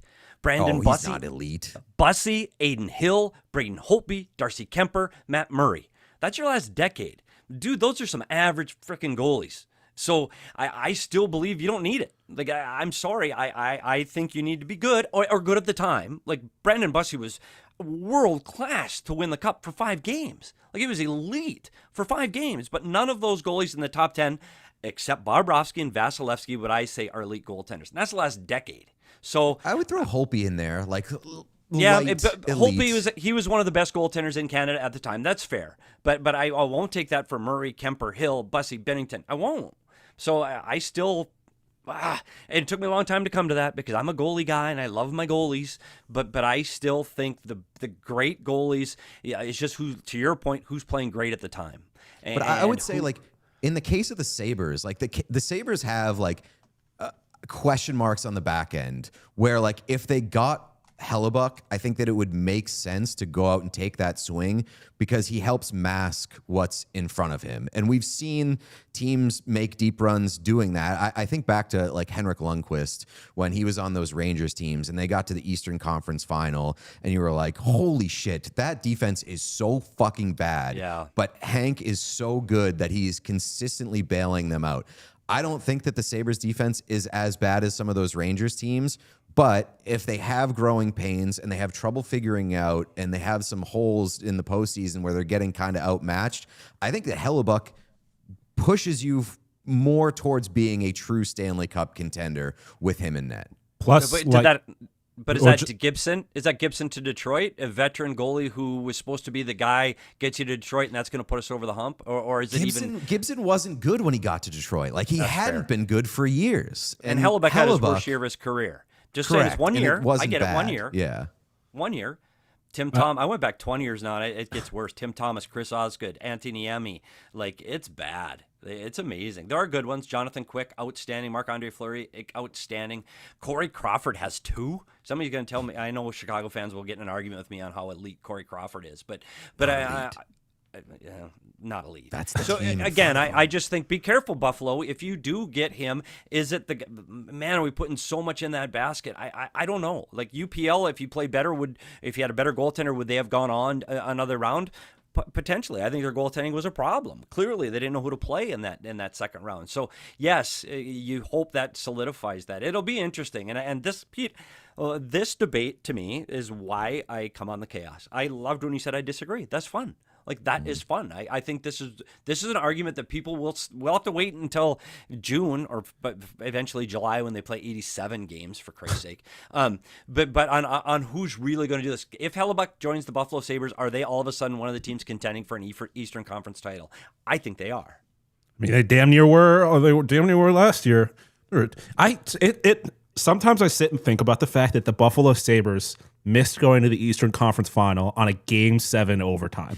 Like, it doesn't fucking get worse than that. What I was going to say about the Hellebuyck thing, too, is I think part of, like, with the Sabres specifically, part of why they were so good last year was because of how aggressive their defensemen were, and you're allowed to play that. Like, you can play that way with more confidence if you have a fucking awesome goalie. I can bail you out on a few circumstances. And also, I meant to bring this up during the baseball conversation, but Petey mentioned Thatcher Demko. Did you see the gold we got out of the NHL follow tracker from Thatcher Demko? No. Thatcher Demko, San Diego native and presumed Padres fan, immediately unfollowed Tarek Skubal after that trade. Immediately unfollowed him on Instagram, and that's the good shit right there. That's the good shit. That's a fucking diehard Padres fan, and I love, because that means he's a baseball guy and was like, this guy's one of the best pitchers in the game. I'm going to follow this guy. Like, I'm a pro athlete who respects other pro athletes until he's a fucking Dodger. Fuck those guys. Awesome shit. Thatcher Demko. Absolutely. Fuck yeah. I love who's that 30 years old, by the way? I didn't realize he was that old. Thatcher Demko? You didn't realize he's that old? No, I did not realize I feel he like was 30. Thatcher Demko has been around forever. I'm surprised he's only 30. He's on the IR again, isn't he? Yeah, I mean, I feel like he never plays. Yeah, he's hurt somewhere with his feet in the air, guaranteed. Very good extension on behalf of the Vancouver Canucks. Yes. When they had other options. Yeah. And I think they kept him around to keep Quinn Hughes. That worked out pretty well. We also have a little bit of news from the Sports Business Journal this week, highlighting that the NHL seems to be keying in on Texas for its 33rd franchise. But the big question is whether it's going to be Houston or Austin. Apparently, the league is in deep talks with billionaire Dan Friedkin. I believe that's how it's pronounced. He's the owner of Aroma, the soccer team, as well as Everton in the Premier League. Sorry to DJ, I almost called it the Premier League. The Premier League. The Prem. The Prem. And according to the Sports Business Journal, NHL Deputy Commissioner Bill Daly, in his recent appearance on the Sick podcast, The Eye Test, it's a strange name for a podcast, said that the league's aim is to, quote, finalize talks with the Friedkin Group and have the league's board of governors sign off by the end of this year, and goes on to say he hopes that the expansion team plays its first game by the 2029-2030 season. Petey, you got any thoughts on Houston versus Austin? I don't, and I do think this is. I mean, obviously, it's the first time where we've got this far, where we go, okay, we have exclusive rights, we have the money, we can pay $3.5 billion, we're committed to it. It's just we don't know where it's going to be. And I know people in the chat were saying, well, it's either whoever, if Austin doesn't get it, they'll move. No, dude, it's one guy, one owner is going to put a team in one of these two spots. He's just trying to decide if he's going to go to the fourth largest metro area in the country or the largest city in the country that doesn't have any of the four major sports in Austin. I think that's his decision. I think it'll be an automatic rivalry with Dallas. I think it's good for the National Hockey League, and it probably, unfortunately, Arizona fans is going to happen, and sorry to Atlanta as well. It's going to happen. Expansion's going to happen. The problem with expansion for people that want to get into this league is the fees over the last 2 years have doubled. In 2 years, and I'm going to go back. Sorry, this is my Arizona speech. Alex Morello, who blew up this organization, it's his fault. Point all the blame at him. Sorry, worked for him. Don't like him. All those things are true. But he had an opportunity to get back in the league for $1 billion. That was part of the agreement on moving the team to Utah. He had a window that he could bring a team back to Arizona for $1 billion. He failed to meet deadlines, lost that. The organization goes back to the league now. However, if he could have found a way to put together $1 billion and bought the team and brought it back to Arizona, dude could turn around in a year and sell it for $2 billion. Whoops. Missed that window, didn't you, Alex? So now, yeah, just exactly. By the way, still doesn't have that new building in Nevada that he promised years ago with no public money. Anyway, that's another story. So I do think that was an opportunity to do that. And this is what's pushing Atlanta out. Atlanta was a done deal. Atlanta had 2 sites. It had 2 ownership groups. They had Alpharetta. They had Forsyth. They were going to build a building. Anson Carter was involved. They had 2 different sites. We're in. We've got public money. We've got a government agreeing to it. And then the fees went up to 1.5. Now they're 2, and now we don't talk about Atlanta anymore. With $2 billion investment, Atlanta's kind of pushed to the wayside. So I think it's an opportunity for the owners to make a lot of money at once, but they've got to find somebody that can pay not just $2 billion. Now you got to build an arena. Now you got to build the infrastructure. Now you got to pay players and a staff. This has become the way sports are, and what sports has become is this is going to be very difficult. And I think Houston, Austin, great. They're getting this pushed through to the finish line, but I don't think they're alone. I still think there'll be a second team coming. The thing that's interesting to me about this is, first off, I feel like the big thing, and I know like Craig Morgan hammered this a lot when the Coyotes moving, like where in Houston do they play? Like they don't have an arena. I feel like and this is just me going purely off vibes, like would assume it would be easier to build an arena in Austin, such like a fast growing city or whatever. But also like a team in Austin simply cannot play games on Saturday for the first half of the year. Like it's not like that. The only thing they care about in sports there is the University of Texas Longhorns. Like you simply can't, or you can play on Saturdays when Texas plays Big Noon. That you can play a Saturday night. You just can't like. They are going to automatically be number 2 to a college football program, which doesn't necessarily mean they're going to fail. That's true in a lot of different places already. Yeah, I don't know though. Like, where have they added a team in the last 25? Like that has been so dominated by one. Like, I mean, Dallas. Like you could say the same thing about Dallas. Be like, you can't play on Sundays when the Cowboys play. Yeah, do they though? Do the Cowboys? Do they? But there's a way around it. Yeah. Like, the Dallas Stars are definitely a successful franchise, and like it's one day a week. And if your scheduling is competing with a team in market one day a week, then like you're going to be fine. Like, I wouldn't worry about that. I don't think it's necessarily like preventative from them being successful. I just like Saturday's the biggest night of the week. You just can't play Saturday nights if Texas is playing for like half the season, and that's Texas only plays on Saturday nights like 3-4 times I guess a year that's anyway. They do only play 12. Yeah, I don't know. I just generally speaking, I'm interested in like as far as sports fans in that city go, it is so locked in on one thing. It is Texas football. And so I'm interested in how those kind of conflict. Chat's pointing out the obvious one that we missed is the Ohio State. Yeah, fair. Yeah, I think you're overstating college football fans' interest in hockey. That's just me. And what the hell do I know? I don't think that's the bigger influence. The bigger influence here, Sean, isn't the college football. The bigger influence is what city can make the owner more money, which is going to put more seats, which is going to have more corporate sponsorships, which is going to allow me to make more money. And for me, that's Houston, because there's a larger corporate corporate sports base, and they're used to spending money for sports. It's a larger market. It's a bigger TV market. There's more people. I think it's Houston just for those reasons, but they might get that new bump from Austin, like you got in Seattle with that, oh my gosh, it's new. The Utah bump, oh, it's really new. Like maybe that's why you go to Austin. I think it ends up being Houston. But again, like I've said many times on the show, what the hell do I know? But I think it's Houston. I will say as a biased, Phoenix. spurned Coyotes fan, I don't want it to be Houston. And I see people in the chat saying Kansas City. I hope Kansas City never gets a fucking hockey team because I don't want any of the fans that were talking mega shit to Arizona sports fans. I don't want any of them to see happiness. Austin, fine, because they weren't in our mentions. They weren't beefing with Michaela Perkins on Twitter. Kansas City was. Houston was. Shout out Michaela. Shout out Mac. Dude, I mean, like, I'm obviously rooting by the way, Austin here for obvious reasons. Like, I'm a Longhorns fan. If I can make a trip down to Austin every year, get both Longhorns and some NHL action in, that would be my dream. I also just I know that it makes more sense on paper for Houston given the market and all that, but like the NHL, like to your point, Petey, has not been afraid to take shots at new markets. I mean, it's easy to forget that the Golden Knights were the first fucking team in Vegas. And when they went to Vegas, everybody was saying, I don't know if this is going to work, blah, blah, blah, blah. I don't know if this city can sustain a regular fan base. And I think this is just kind of like a shot in the dark.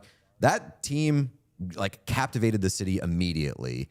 And I think that you look at Utah, they've taken the shot there.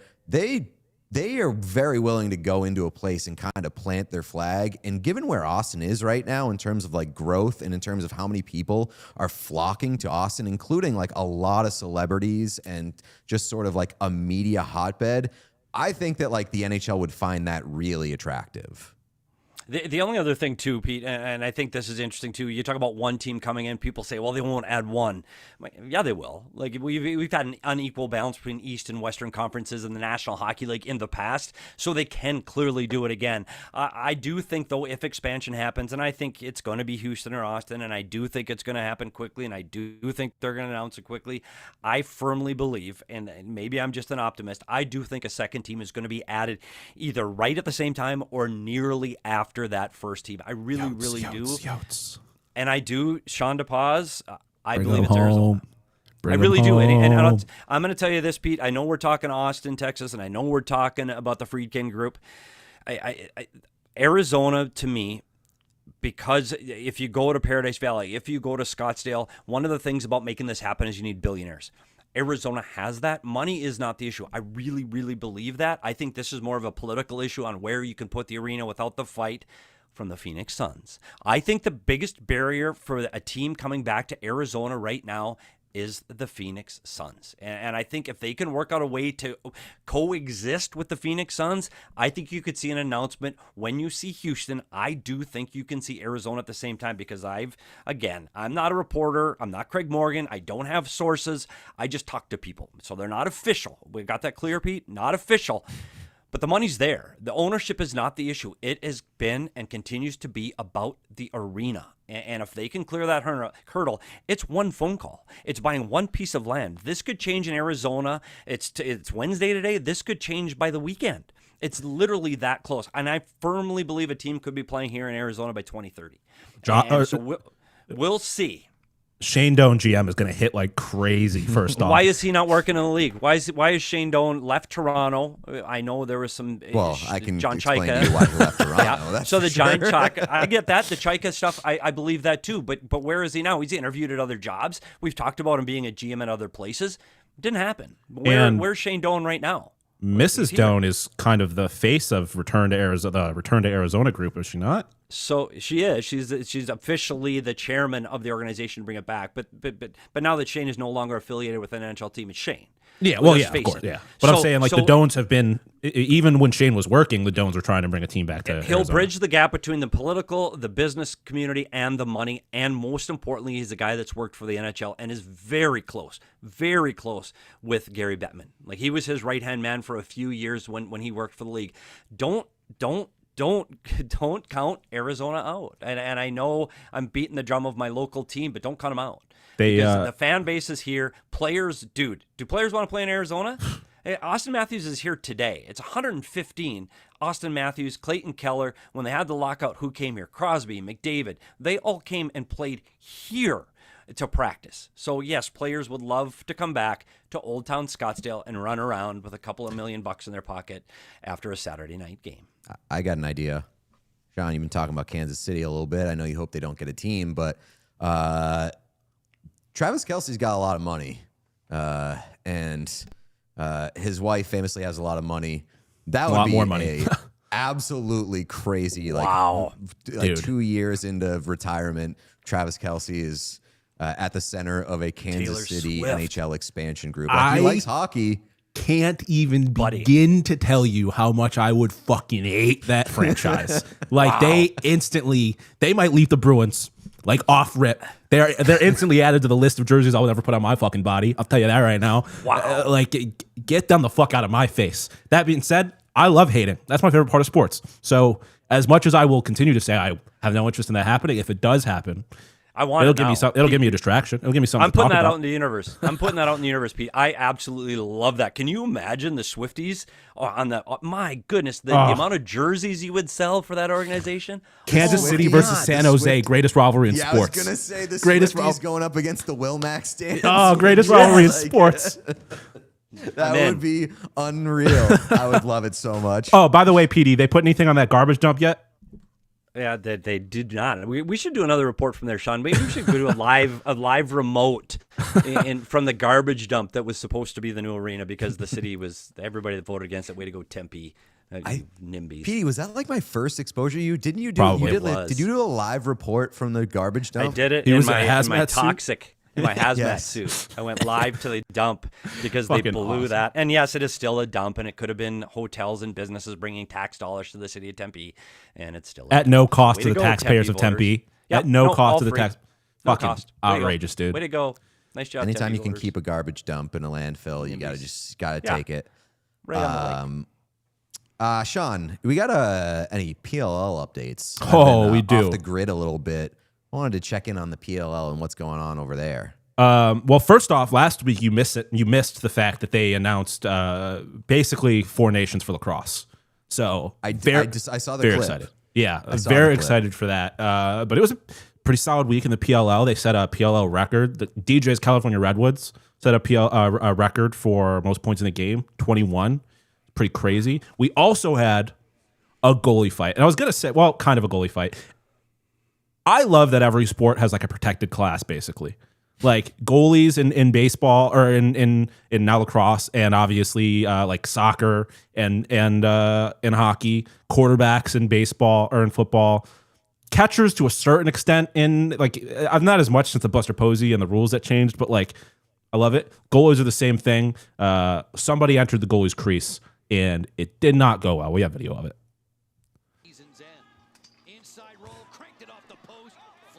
Just to the head. Cross checks to the head. Oh, this ain't like a baseball fight. Yeah, it's like a brawl. And I also like lacrosse fights are awesome to me because it's just guys on their feet. Like it's not it's not a hockey fight where like you kind of subdued by the fact that you're on skates and sliding around. There's also just like they have 30-second penalties in lacrosse, which fascinates me. But yeah, I just love that like go into the crease, you're gonna get your ass beat. It's just the way it is. And in a hockey fight, first thing you do is you drop your stick in your gloves. Dude, in lacrosse, I'm hanging on to my stick. It's a weapon. It's part of the fight. The rules in that sport are absolutely insane. Yeah, you can hit him, you can slash him with your stick, but you got to do it this way. Like, dude, like it's unbelievable watching guys bat swing like a baseball bat at each other. Bring it. Like I have not watched the PLL. I'm dialing into the Philadelphia Warthogs on their next match. You're a Water Dogs head? Okay, they're in Boston this week. They're in first, so I'm a bandwagoner. The Utah Archers lead in the West, so I'm going to take one of the 2 bandwagon teams, of course. Petey's a big Dodgers fan. No, I do like that they like utilize their sticks and weaponize them because there's nothing dumber to me than a football fight where guys keep their helmets on and they punch the helmets.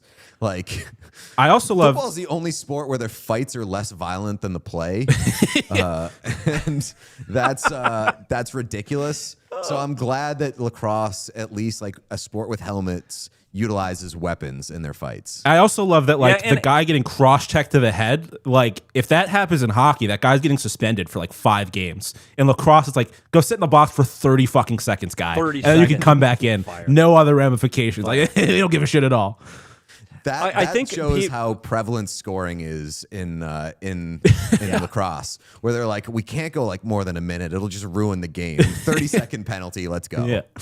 Yeah, I agree. And I think one of the things that's for a future chaos over the summer when we're looking at things, I do think fighting could be a whole episode on where it lies in all of these sports, because nothing bothers me. And we already talked about baseball ad nauseum. But dude, if you're going to fight, fight. Throw him. Fight. The guys running in from the bullpen are laughing and like, dude, no. Let's square off on the mound. Just like we do at center ice for our hockey fight. Square off on the mound and throw some haymakers. Like, you don't have any helmets on. Like, let's go. You're not going to cut your hand on the guy's visor. Like, I'm so sick of the baseball fights where you got 100 guys on the field and everybody's laughing. Like, dude, let's go. If you're going to do it, do it. Yeah, there's nothing more embarrassing than when like the bullpen's empty and you got like the jog. Like 50 guys doing a light jog while nothing is clearly developing in the infield, and it's just like, so now we just got 100 guys hanging out and delaying the game. Yeah, there's always like a feeling out process about like, is this going to be a real fight? And also, like we talked about how it's cool that they use the equipment as a weapon a little bit. It's always lame when a batter comes out or the pitcher and throws the helmet or throws the glove. Like, you look like a wimp every single time. Just fucking start fighting.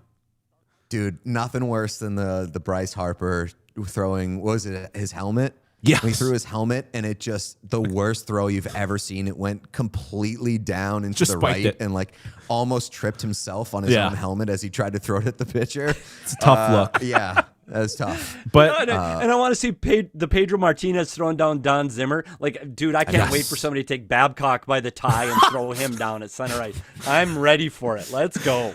I'm so glad that Twitter didn't exist when the Pedro Don Zimmer fight happened, because you just would have had that meme, the worst takes imaginable. And was it great behavior on Pedro's part to throw an old man to the ground? But fucking get out of Pedro's face. But you know who wanted the fucking smoke in that interaction? Don Zimmer, way more than Pedro. Get out of Pedro's face. What are you supposed to do? Because if Pedro does nothing, then he's getting beat on by an old man, and that's a terrible look for Pedro. That is like the ultimate fuck around and find out. Was Don Zimmer charging Pedro, and Pedro just completely dispatching him in the easiest way possible. He didn't fight him. He just got. It's like when I was younger and like my sisters were trying to fuck with me. I'm not about to hit one of my sisters. You just got to remove them from the situation. It might be a little unsightly in the way that you do it, but you're not throwing punches at the old man.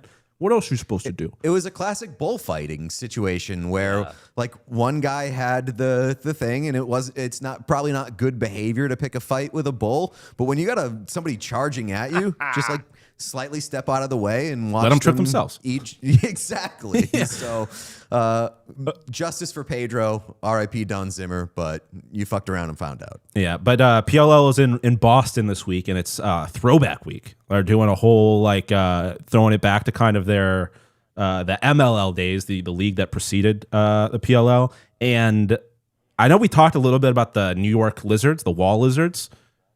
They're back. Like, they're doing it. Like, so the Atlas, I believe, or the Outlaws and the Cannons, Boston Cannons, were MLL teams. So they kind of carried over. But these are some of the old MLL logos, and they're kind of fucking sick. The SF Dragons, I saw a lot of people hoping that they are going to be kind of the rebrand for the California Redwoods. And New York already... that logo stinks. Well, I mean, it kind of, but I like the dragon, and I like the purple. It's very Sacramento Kings forward. It is a little bit. It is. But the Lizards, that shit rocks. The Connecticut Hammerheads, that's dope. Are there Hammerheads in Connecticut? I don't think so, but it's still awesome. Yeah, what? Famously, Hammerhead Sharks of Connecticut fame. Connecticut. Big yeah, time. but it's they're in Boston, throwback week, and I love, like, this was the prime of sports logos, in my opinion. So What's bringing the them A back. one? This one in the center here. Yeah, I don't really know. I can number crunch. that looks like that's a interesting logo. I do like I assume that's Houston launch. On the bottom right with the spaceship. Florida launch. Florida launch. Well, I guess that's the other place that would make sense for a team named Launch. Yeah, and the LA Riptide logo is pretty sick. Kind of San Jose Sharks forward. But yeah, they're in Boston this week. Kind of wish I was still there. But I love throwback shit. It's always awesome. Is the B on the left side? Is that the Cannons? I don't know. I don't believe so. It doesn't include the Cannons or the Outlaws in this. This was a post from the Lacrosse Network asking which teams you want to see come back. I believe the B might be the Barrage, the Bridgeport Barrage. Okay, that's a pretty sick logo. I like that one. I was hoping that it was the Cannons because I would absolutely get my hands on. No. Cannons. The Cannons are using their own throwback logo from MLL. Okay. Oh, somebody said the Redwoods are doing the LA Riptide. That rocks. That the shark logo. Need more sharks in sports. But yeah, big week for the PL. I'm bummed that you're not around for this, Sean. Should I get on a flight? I'm gonna head down there. Should I get on a flight? They're playing at Harvard, obviously lacrosse school. I don't know. To the surprise of absolutely no one that knows me or has ever heard me talk, I did not know there was such a thing as a PLL until about 10 minutes ago. This has not crossed my radar. Is this on the Ocho right after slam ball? Dude, they play cornhole. It's got main ESPN, ABC sometimes on Saturday nights. Yeah, ABC. It's legit. They play like prime time. Bring back the Sting. Put them in a box. Put them in a rink. Let's throw guys up against the glass with a stick. That I will watch. This. Let the goalie get some pads. Give him a chance. Like, good God. That is lacrosse. That is my big thing. Look, the goalies have no fucking chance. I don't understand who in their right mind. Like, obviously, goalies are always crazy in any sport. They're a little crazy, and especially in lacrosse, you're getting a piece of concrete basically just whipped at you with no padding. Bare legs. They've got no chance. I don't people that sign up to be lacrosse goalies are truly a different breed.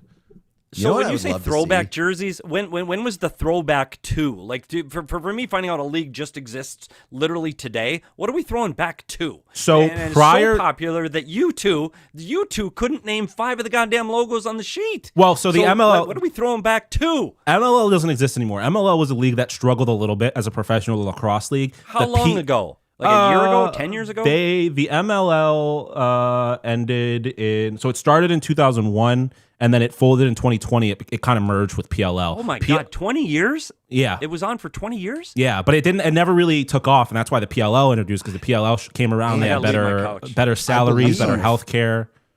There's some really interesting lore between the MLL and PLL. Because I believe that Paul Rabel broke off from the MLL to start his own league, and then kind of went at it with PLL versus MLL for a couple of years. They competed, and MLL really didn't take them seriously, and then they just got swallowed up by the PLL. So that kind of shit, an oral history of the PLL versus MLL would be fascinating to me. I hope that it exists, and if it doesn't exist, I hope that somebody does it soon. Yeah. They went head to head with the PLL, with the MLL. The PLL did, and the PLL was just better in every way. They were on ESPN. They had better healthcare, better salaries, better resources, and like Pete said, MLL was fucking good luck, buddy. And they had good luck, and they ended the MLL. So, they merged technically, so they still kind of have technically. And chat's pointing it out. I remember seeing this, that the MLL tried to be okay, Rabels, because I think it's Paul Rabel and his brother. Yep. Okay, Rabels, you've established yourself. You've made your point. We'll buy your league and we'll merge it. And PLL was like, nah, fuck you guys. We're on track to be able to buy you in a year, and they did, and that shit rules. Petey, as a messy bitch yourself, I feel like you would really love how this whole league came to be. You're a messy bitch, and you're a real expert in poorly run organizations. So I feel like this is right up your alley. This is, buddy. Yeah, that's another. I'd write a book, but nobody'd read it because no one gives a shit about what happened here. But there's a fucking disaster here in Arizona. You're telling Trust me you would, from day you're telling me that one. nobody would read a book about how fucking stupid and messy and The Morellos just are? completely Arizona? I'll read a book on the ineptitude of anything. Never mind. And I will tell you major this. sports organization that just fumbled time and time again. And I was, ironically enough, I literally was on the inside in the coach's room from 1997 to 2020. There are stories, and I would have a lot of them. So, yeah, maybe people would read. I would never work in hockey again if I told. I had Wayne Gretzky as a head coach for 5 years. Those are fun times. I had owners that went through issues with drugs and prostitutes. And, yeah, there would be some fun stuff. And I think maybe somebody would read it. Maybe you would read it, Pete. The tell-all. So maybe. The tell-all would go crazy in hockey circles. I guarantee it. Yeah, 100%. I guess the discussions gotta on how do it. Phil Kessel and Taylor Hall comes to the Arizona Coyotes. Yeah, there might be some fun. Maybe we will. The John Chaika's initial meetings. Yeah, okay. Maybe I'll get together with a ghostwriter. They might be fun. Get Craig. I bet you Craig would write that book. I bet you Craig would write that book. I don't know. Craig might No, want I to protect did his not. sources. I did not sign an NDA at any time, but yeah, thanks, Claire Bear. No NDA. So we'll talk someday. I did want to bring up, Petey, you put this on our radar yesterday, speaking of the Coyotes and John Chaika. John Chaika has hired Sidney Crosby's longtime strength and conditioning coach to run the sport performance department for the Maple Leafs. Apparently, this is like kind of his white whale. It is, because when we talk about what sports performance is and what it has changed to, Andy O'Brien for the Pittsburgh Penguins won Stanley Cups there. By the way, if you say a member of your staff that isn't on the ice or behind the bench helped you win a Stanley Cup, buddy, chill a little bit. Like, the equipment managers are very good, but they're not the reason that the Florida Panthers are hoisting a cup. So when you say the sports performance guy, like the performance 100%. people? Without a doubt, but you talk about a power skating coach that had Austin Matthews, dude. You had one guy that was really good. So O'Brien is good and he's knowledgeable and people really, really like him, but he's not moving the needle like a coach or a player. He's not. He is going to help oversee everything. Okay, fine. The problem with John Chaika and Andy O'Brien, and no one's going to care about the story, but I'll tell it anyway. So John Chaika wanted to bring Andy O'Brien. John Chaika's background was the performance coach, or whatever you want to call it, for Max Domi. He worked out with Max Domi when he was just out of college. That's how he started his whole NHL career, because of his workout and how he got Max Domi to work out. So he's very into this world of performance and working out. And Andy O'Brien was the white whale at that time. He wanted Andy O'Brien to join the Arizona Coyotes desperately, a franchise with no money and no staff, and let's bring in a guy. And by the way, I won't say the dollars, but he would have been the highest paid guy behind the scenes except for the head coach. Every equipment guy, every other assistant coach, dude was going to get paid. And in the interim, getting ready to sign him, he let go one of my best friends who was in charge of the medical department at that time, and fired him because we're bringing in Andy O'Brien. Well, guess who didn't come? Well, Andy O'Brien, because we couldn't meet his demands. And now we don't have our head medical guy, who I loved, who went on to win a Stanley Cup in Washington. Shout out Jason Service. Lost his job over Andy O'Brien. And now to see 10 years later, Andy O'Brien resurface in Toronto, and not only come to Toronto, bring all of these guys with them, doctors and trainers and all these things. It is going to be interesting to see how important and how big of a deal Andy O'Brien can really, really improve the fitness of a professional sports team. Because I tell you what, the Toronto Maple Leafs were spending for performance and off-ice conditioning and trainers prior to John Chaika. I hate to tell you, they had one of the biggest departments in the league. Why? Because they could, and they had money. And guess what? They're all reading the same damn books. So to think that this is the mythical guy that's going to put them over the top and win a cup, you're out of your mind. Thank you for your Yeah, this is like, first of all, I trust Sidney Crosby and his selection. Yeah, but he isn't. Pete, is he not Sidney Crosby if he works out with somebody else? Like, if it's a strength guy, why doesn't he have 10 cups? Why doesn't he, when he go to another team, that he wins another cup there? Like, why doesn't the power skating coach that taught Austin Matthews how to skate, how come he isn't successful everywhere else? Like, because it's the athlete. It's the player.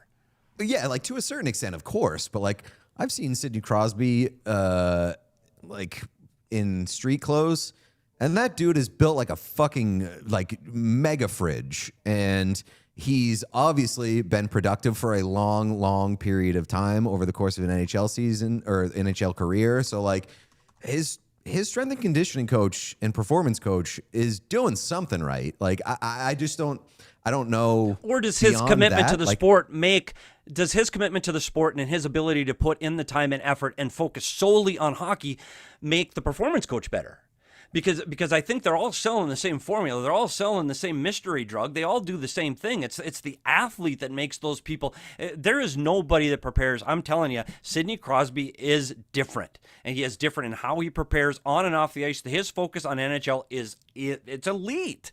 He's not out at the bar sipping on sodas late night after a game. He's not. He's watching the film. So I agree, but that's part of the reason why I'm like at face value, I'm accepting this guy as like being somebody worth investing in, because Sidney Crosby, if he felt like there was a guy out there that would get a better performance or better results out of him, he would hire that guy. So this guy being Sidney Crosby's longtime strength and conditioning and performance coach says to me that he is trusted by the guy who cares the most out of anybody in the league that I think that I would recognize.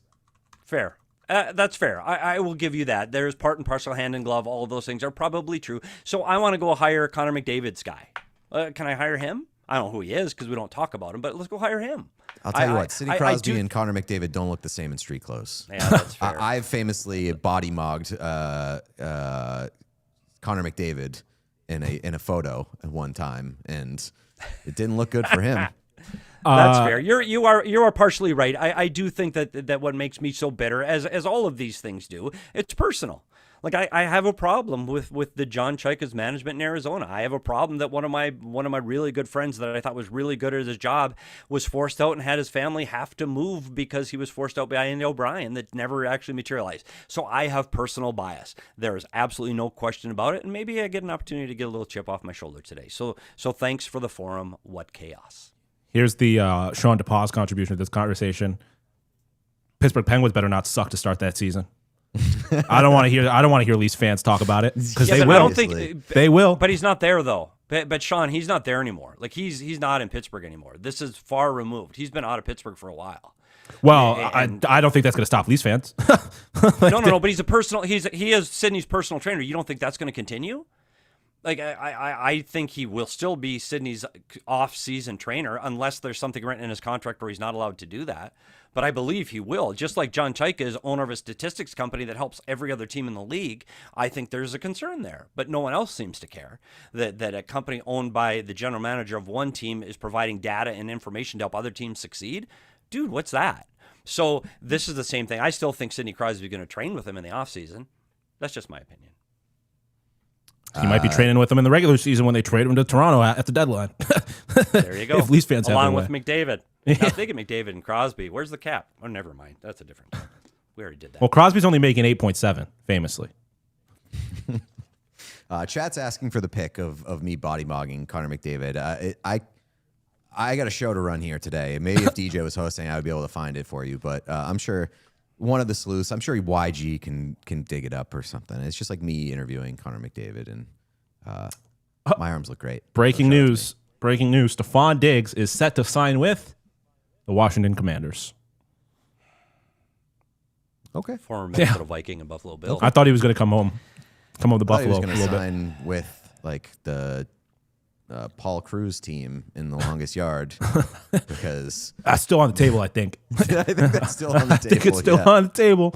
But yeah, I kind of wanted him to be a Buffalo Bill again a little bit if he was going to be out of prison at least. Great player, absolute lunatic of a person. Yeah. I wish him not the best, but just well. I wish him. Think. Yeah, I wish him. Yes. Sean, do you have the CM Punk thing? I do for us because CM Punk appeared at SummerSlam in Minnesota last weekend. This weekend and this weekend. This past weekend, yeah. This past weekend at SummerSlam, and he wore a custom North Stars themed jacket, which pretty sick on the surface. Like that's a cool ass jacket. We got the back as well. Like awesome jacket. But where we run into some trouble here is that CM Punk is like a very, very famous, like one of the more famous. I mean, look at his gear. Chicago Blackhawks fans. Yeah, he's a Chicago guy through and in through. the world.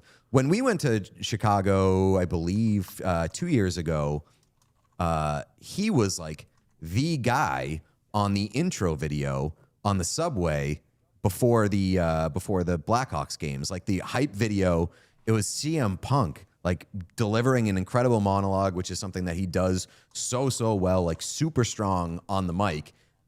I don't know about the behavior of putting on the Minnesota North Stars gear when you're a famous Chicago Blackhawks fan. Wow. I'll say this. If you can see over my shoulder, Gilles Meloche, Minnesota North Stars. Dude, if you haven't listened or you haven't been paying attention, I am from Minnesota. And by the way, one of the best logos in sports at the time, the N with the star. Love them. The Chicago Blackhawks? Dude, the black and blue division, the Norris division back in the 70s. Are you out of your mind? Those two franchises hated each other. Like, I went to a few of those games at the Met Center in Minneapolis. Dude, there were the brawls, the stick swinging, the jumping off the bench. There is no more hate for two teams in the Norris division than between the Minnesota North Stars and the Chicago Blackhawks. If I'm a Blackhawk fan right now and him going full North Star regalia, out of my mind. Like, I might have to check him off of the fandom list. Like, that's deep. Like, you can give him I don't even know why did you do it? Like, do you need to do that? I don't think you do. So, yeah, I love it. Let's go. A counterpoint from the chat that I hadn't considered would be, like, maybe this is him pissing on a grave. Like, the team doesn't exist anymore. Yeah. And this was in Minnesota. Sort of like to utilize the defunct team's logo, turn it into your custom brand, and just be like, what are you going to do about it? Your team doesn't fucking exist anymore. Like, it's public domain. Fair. I'm laughing in your face that your team doesn't exist. Like, that, I think, would be good behavior from a Blackhawks fan. I do, and that's full wrestling. That is full wrestling. Then I'm in. Yeah. It's also just like how wrestling goes. They pander. The faces will wear gear of the local stuff. Heels will come out in a jersey of the rival team. It was a couple weeks ago in AEW. I believe it was Tommaso Ciampa, who is a Boston guy. Ooh. He's a wrestler. They were in Boston, or they were in Montreal, and he brought out, like, he put on a Bruins jersey, brought out a stuffed Yuppie, and just started beating the shit out of it just because he was a heel, just to piss off the Montreal crowd. Like, I love that. I love that kind of shit. I'm gonna guess he just wanted to put on North Star shit because he's a hockey guy, and he probably didn't think about it too much. Because I'll be honest with you, never once considered. I was born in 1998. He's older than me. He was born in 78, but never once considered that there was beef between the North Stars and Chicago. That was not something that not a thing that I knew. Yeah, not in your world. I mean, sad. I get what you're saying, and I definitely agree. Like pandering is a part of wrestling, and when they visit these places, they pander to the crowd. But like, that's cool if part of your personality and like persona, both on and away from the sport, is tied to a specific team. And like, Punk is a massive Blackhawks fan. That's like what I knew him for. Yeah, no, you're not wrong. Anything, because I'm not a wrestling fan. But I mean, I don't understand why he didn't do, like, if you're pandering, you're playing at the Vikings stadium, like, put it on purple and gold. But I guess if he's a real Chicago guy, you really can't do that. Like, this was the one opportunity for him to pander without repping a team that actively is a rival with one of his teams. Like, that's the only. You can't do Vikings, can't do Wild. Like, not that the Wild and Chicago are massive, but like, this was his one opportunity to do something that doesn't actually have any kind of like ramifications still, I guess. It's a good jacket, though. Yeah, and just say that. Great jacket. One more thing, Sean, I'll throw out there because you weren't a part of this. I actually attended this game in April 13th, 1993, the final game at home in Met Center. If you don't know Met Center, Sean, phenomenal white, green, yellow seats, no rhyme or reason. They just put them in a random pattern. Phenomenal. Go check it out. It's in Ice Castles, the movie back in from the 80s. But they lost to the Chicago Blackhawks at home, 3-2. So their very last game as a North Star, and not only did that game they lose, it put them out of the playoff contention. So there's even more hate between those franchises, and Andy Belfour got the win for the Chicago Blackhawks. So former teammate. Sean, do we have a slate tonight? Nope. Oh. It's sad. Yeah, so sad. You can watch baseball. I don't know what's going on in assuming the Sox are playing the Sox again tonight. Unfortunately, the Red Sox being good have reminded me that I canceled or paused my Fubo subscription because I'm probably not going to watch too much Red Sox this summer. Now I feel like I think I gotta resubscribe to Fubo to watch the Red Sox every night. I just can't wait for hockey to be back. I will say I did see that this is I think maybe the fourth or fifth time all year that the Dodgers are going into a game as dogs playing the Cubs tonight. They're underdogs. So and I believe they are 6-1 in those games where they're underdogs. So shout out Sports Interaction again. Can make some money on the Dodgers. One more, Sean, for the slate. Kelsey Plum and the Phoenix Mercury newly acquired. Shout out Kelsey Plum, man. Atlanta Dream and Angel Reese tonight. So that's a big tilt. Mercury acquires Plum. She's 1-0 as a Merc. So Plum came off the bench. Plum, having not played in I don't know exactly how long, gets off a plane, next day drops 20. Dog. I might have to be mercury down because I think I got mercury poisoning in Hawaii from all the fish that I ate. Copper can hoop. I'm telling you. I mean, that seems like are you going fucking crazy? You got mercury poisoning?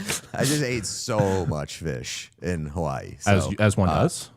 Yeah, it was truly spectacular. The food was unbelievable. I'm mercury down. Shout out Diana Taurasi. I am. That's my GOAT. Yeah, DeWan of Honor. Shout out Olivia Miles. Olivia Miles about to win MVP as a fucking rookie. She's going bonkers, dude. That shit rocks. Bring her to the links. I like her. Minnesota, that's my home. Again, we talk about home state leading the way in the WNBA. We'll see. We do a little pop culture corner here. Petey, I know you have thoughts on. Did you see Spider-Man? People hate my pop culture takes because I clearly am not part of pop culture. I don't participate. Spider-Man. Dude, no. This is, by the way, massive old man yells at cloud take incoming from Petey. It is because Petey going, what the fuck happened to the new Spider-Man? He goes, no, dude, no. And you know why? You know why? Peter Parker's a teenage kid that's struggling through life and fighting one guy at a time in the streets of New York. That's Spider-Man. Multi-universes? What the fuck happened? How am I supposed to follow that? The Marvel universe, once the guy put the jewels in his thing and killed half the... Dude, I was done. That was it. Turn it off. I'm done. I can't decide who's alive, who's dead, what generation, what planet I'm on, what universe I'm in. Done. I promise. I'm done.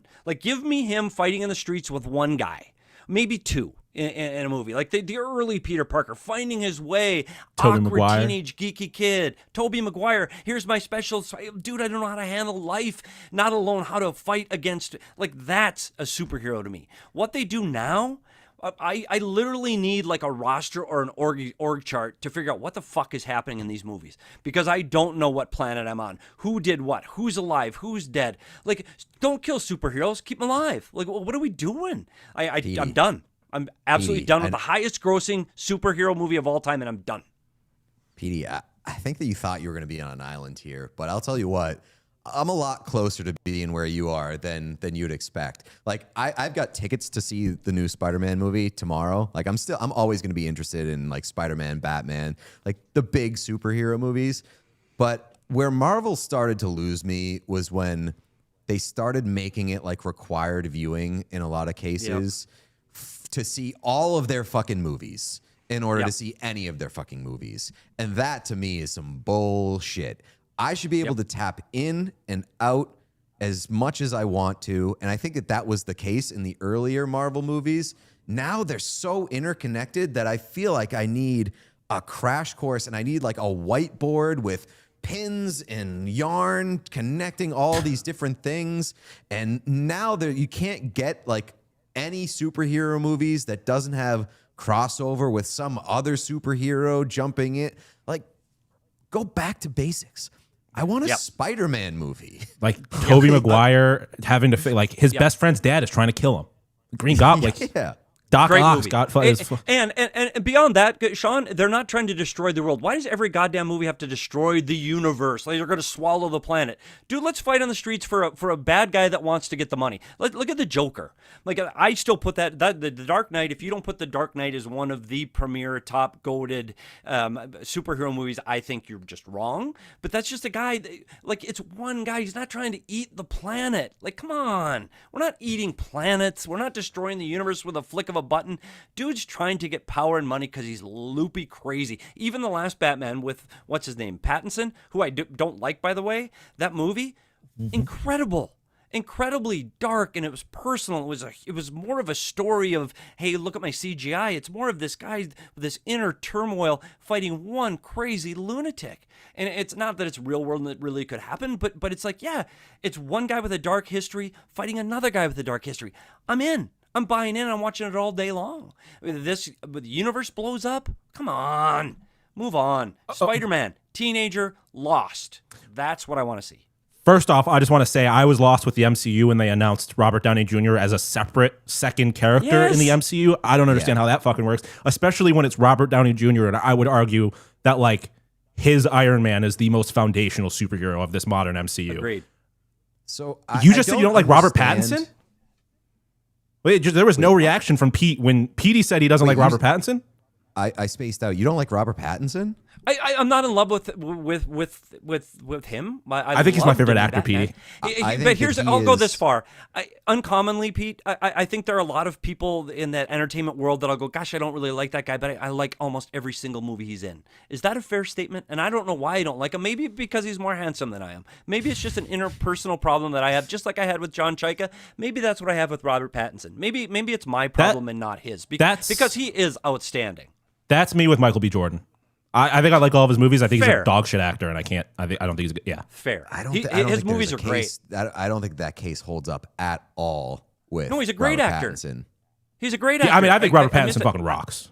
Yeah, I just think maybe that it's because Robert he came on the right scene. Now, sorry. I think Robert Pattinson right now is on a trajectory where, like, at a certain point in time, we all just agreed that like Leo was the best actor going in Hollywood for a number of years. I think that right now, Robert Pattinson is in the conversation with like maybe 2-3 other guys for like the best actor in Hollywood, and he's young, and he has shown a very, very strong aptitude for picking good projects, and I think that Twilight has allowed him the freedom to just pick the projects that speak most to him. He can be an indie guy, he can be a big blockbuster guy. I think that he's got incredible range, he's got comedic chops.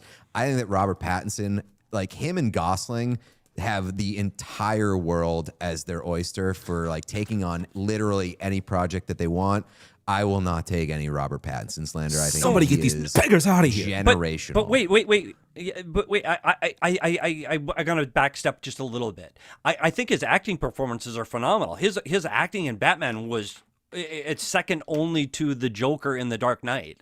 Honestly, it was outstanding performance of that dark inner turmoil of his parents getting murdered, and I saw that in Batman for the first time in a long time. I think he might have been the best Batman, and that's hard for me to say with what Christian Bale did. I think Alicia hit it in the chat just a little bit ago. It's Twilight bias. Oh. My kid was a tween during Twilight, and I just think I was inundated with that world, and maybe that's what it is, because I was at that time a 40-year-old man, and I just didn't get it. Werewolf versus Vampires, again, good movies, and I watch them. I think that it is. Alicia hit it. It's Twilight bias, and again, it probably is Green Monster. Dude was one of the most successful actors of his time. He's an outstanding actor. I backpedal a little bit, but he's a guy that I go, gosh, I'm not sure I like him or not. I think the Twilight of it all makes it more impressive. More impressive to me. That's what I was gonna say. Like, it's hard you for guys a lot like of people Twilight, to escape though. that. No, I hate Twilight. Twilight is the worst acting I have ever seen in a movie in my entire life, outside of like The Room.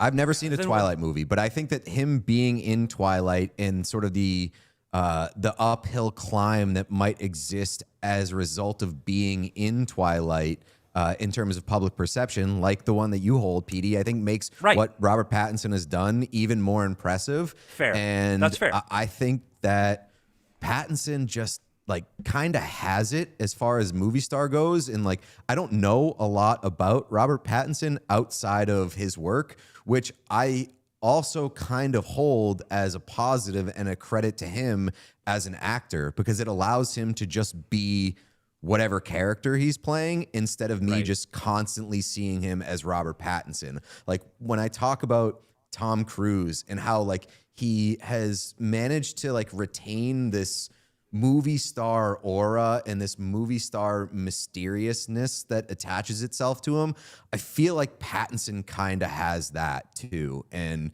he's just done so well at being at the center of massive projects and kind of uplifting smaller projects in the last like 10 years. So I think that there's a very, very short list of people that are higher than him right now. Pete, I'm willing to say when I've made a mistake. I'm one of the things I taught my son: if you make a mistake, own up to it and tell people you made a mistake. I don't think it's a mistake. I think it's a valid I'm not making place a mistake, to come from. But I'm going to open the door a little bit wider on the acceptance of him. I promise I will. I'm not there yet. And when I say the Twilight bias, I did think it put him in a box of here's what I am, here's what I do, and he has earned the right to be outside of the Twilight box now. He has, and so I will open up and give it another chance. I'm not there yet, but I will give him another chance. I love this from Chucky Mauger in the chat. I didn't know that this was a thing. Pete, you know nothing about his real life because he lies about shit for no reason, and it's hilarious. And a bunch of people also confirming that, like, on his press tours, he just fucking makes up shit about himself. I mean, there's a clip that I see a lot where he's like, "I'm Gen Z" or whatever, and everyone's like, "No, you're not," and he's like, "Yes, I am." And he just he just says that he is, because he seems hilarious. Like he seems like he doesn't take himself very seriously, which is awesome. Because he's also, I think he's one of the people that like hates method acting, because he's just like, it's people's excuse to be a dick. Like he rocks. I also saw that this was a lot of people's first time being exposed to my Michael B. Jordan take. I don't like that guy. Plays the same role in every movie. Well, it's a tough time to have that take because he holds the Oscar for Best Actor, which Sinners rocked. I think that you can. So I think that you can kind of hold court there. Like, I don't think it's indisputable, but it is a tough time to hold the opinion that Michael B. Jordan is a bad actor. I know. I'm brave though, and I'm gonna hold on to it. I will say my Michael B. Jordan thing might be Black Panther bias, because I thought he was awful in that, and his monologue at the end of that movie I thought was so cringy and like unbelievable, not in like derogatory unbelievable. Like, I didn't resonate with me, despite the fact that he was actually, like, the lines, the writing was awesome. I just think he plays the same character in every movie, or like the same vibe. And it brings it back to the superhero genre itself. When you talk about the Black Panther and what it did for his career, Pete, are you going to Spider-Man, the new one? I am, yeah. I'm always interested in Spider-Man, and I saw some people in the chat saying that this one is relatively contained as far as Marvel movies go. So, like, I'm excited about that. And like, I thought that the other Spider-Man movies were pretty good, and Tom Holland's been a pretty good Spider-Man. I hold the opinion that like kind of where Sean is on Michael B. Jordan. I don't know if Tom Holland is a good actor. I think that he is a good Spider-Man. I think that he's highly entertaining and highly talented, but I just don't know if he is like a top tier leading man in Hollywood quality of actor. And so I'm interested in that, and I'm interested in keeping up with that. So I'm going to check out the new Spider-Man. Yeah. I agree. As an actor, he personifies what I grew up as with Spider-Man. Like, he is the nerdy, book awkward kid, so that's why I like him. And that's why I go to the DC universe, and what they did to my favorite superhero of all time when I grew up was Flash, and they've just absolutely destroyed Flash. Whether it was in the Justice League or a standalone movie, it's not who Flash was. It's not the person and the character that he was. They didn't bring that snarky guy. I was really disappointed in what DC has done to him, and so I wanted to bring my universes full circle. I'm not loving Marvel for what they did, but DC doesn't win any big awards either, what they've done in their timeline.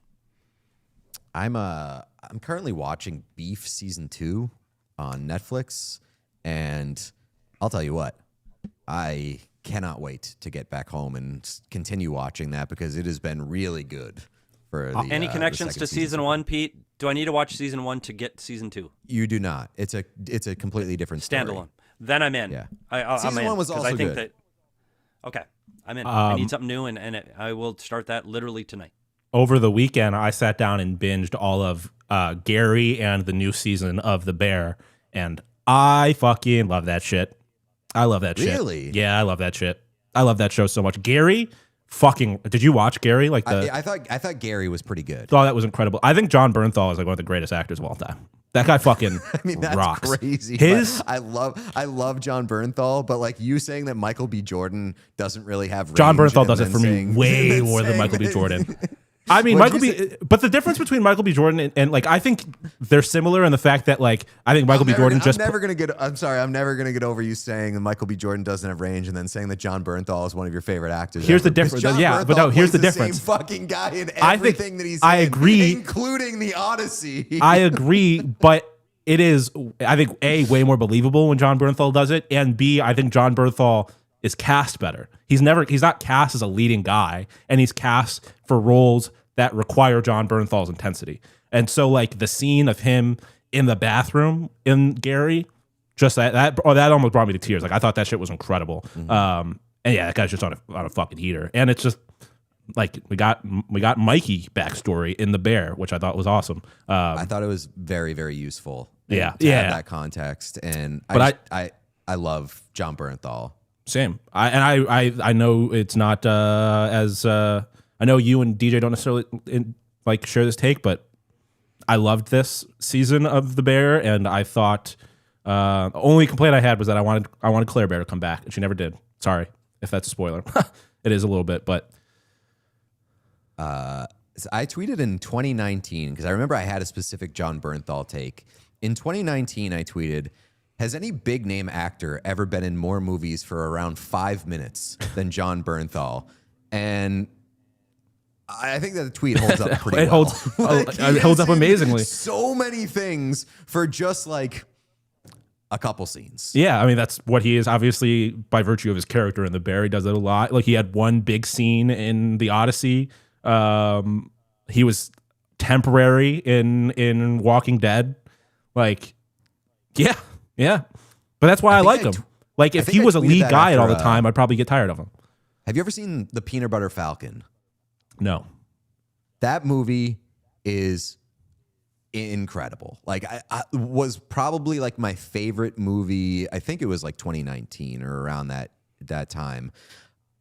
That was like my favorite movie of the year. It's Shia LaBeouf and Dakota Johnson, two people who have really just been like at different places in the court of public opinion. I was gonna say, but John Bernthal appears in that movie very, very briefly, and that movie is so enjoyable. Highly recommend it to anybody who hasn't seen it.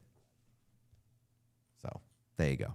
That's my take. Yeah, see, my silence just precludes me to showing I again am not part of pulp culture. I just cannot participate in this conversation. I'm sorry.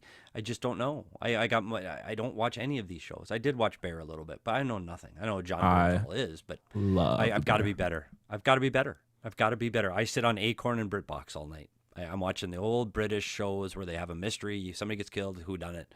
I'm all about it. I'm not going to say names of shows because nobody will give a shit. Nobody knows. But that's what I'm watching. As soon as sports are off, I'm going to Acorn and BritBox. I'm sorry. Yeah, Chad's pointing it out.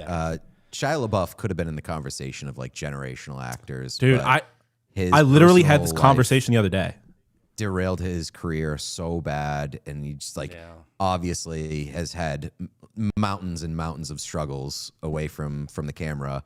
But you look at his early movies, an unbelievable actor. Yeah, and he was like on such a heater to start his acting career, and then like couldn't get out of his own way. Classic story.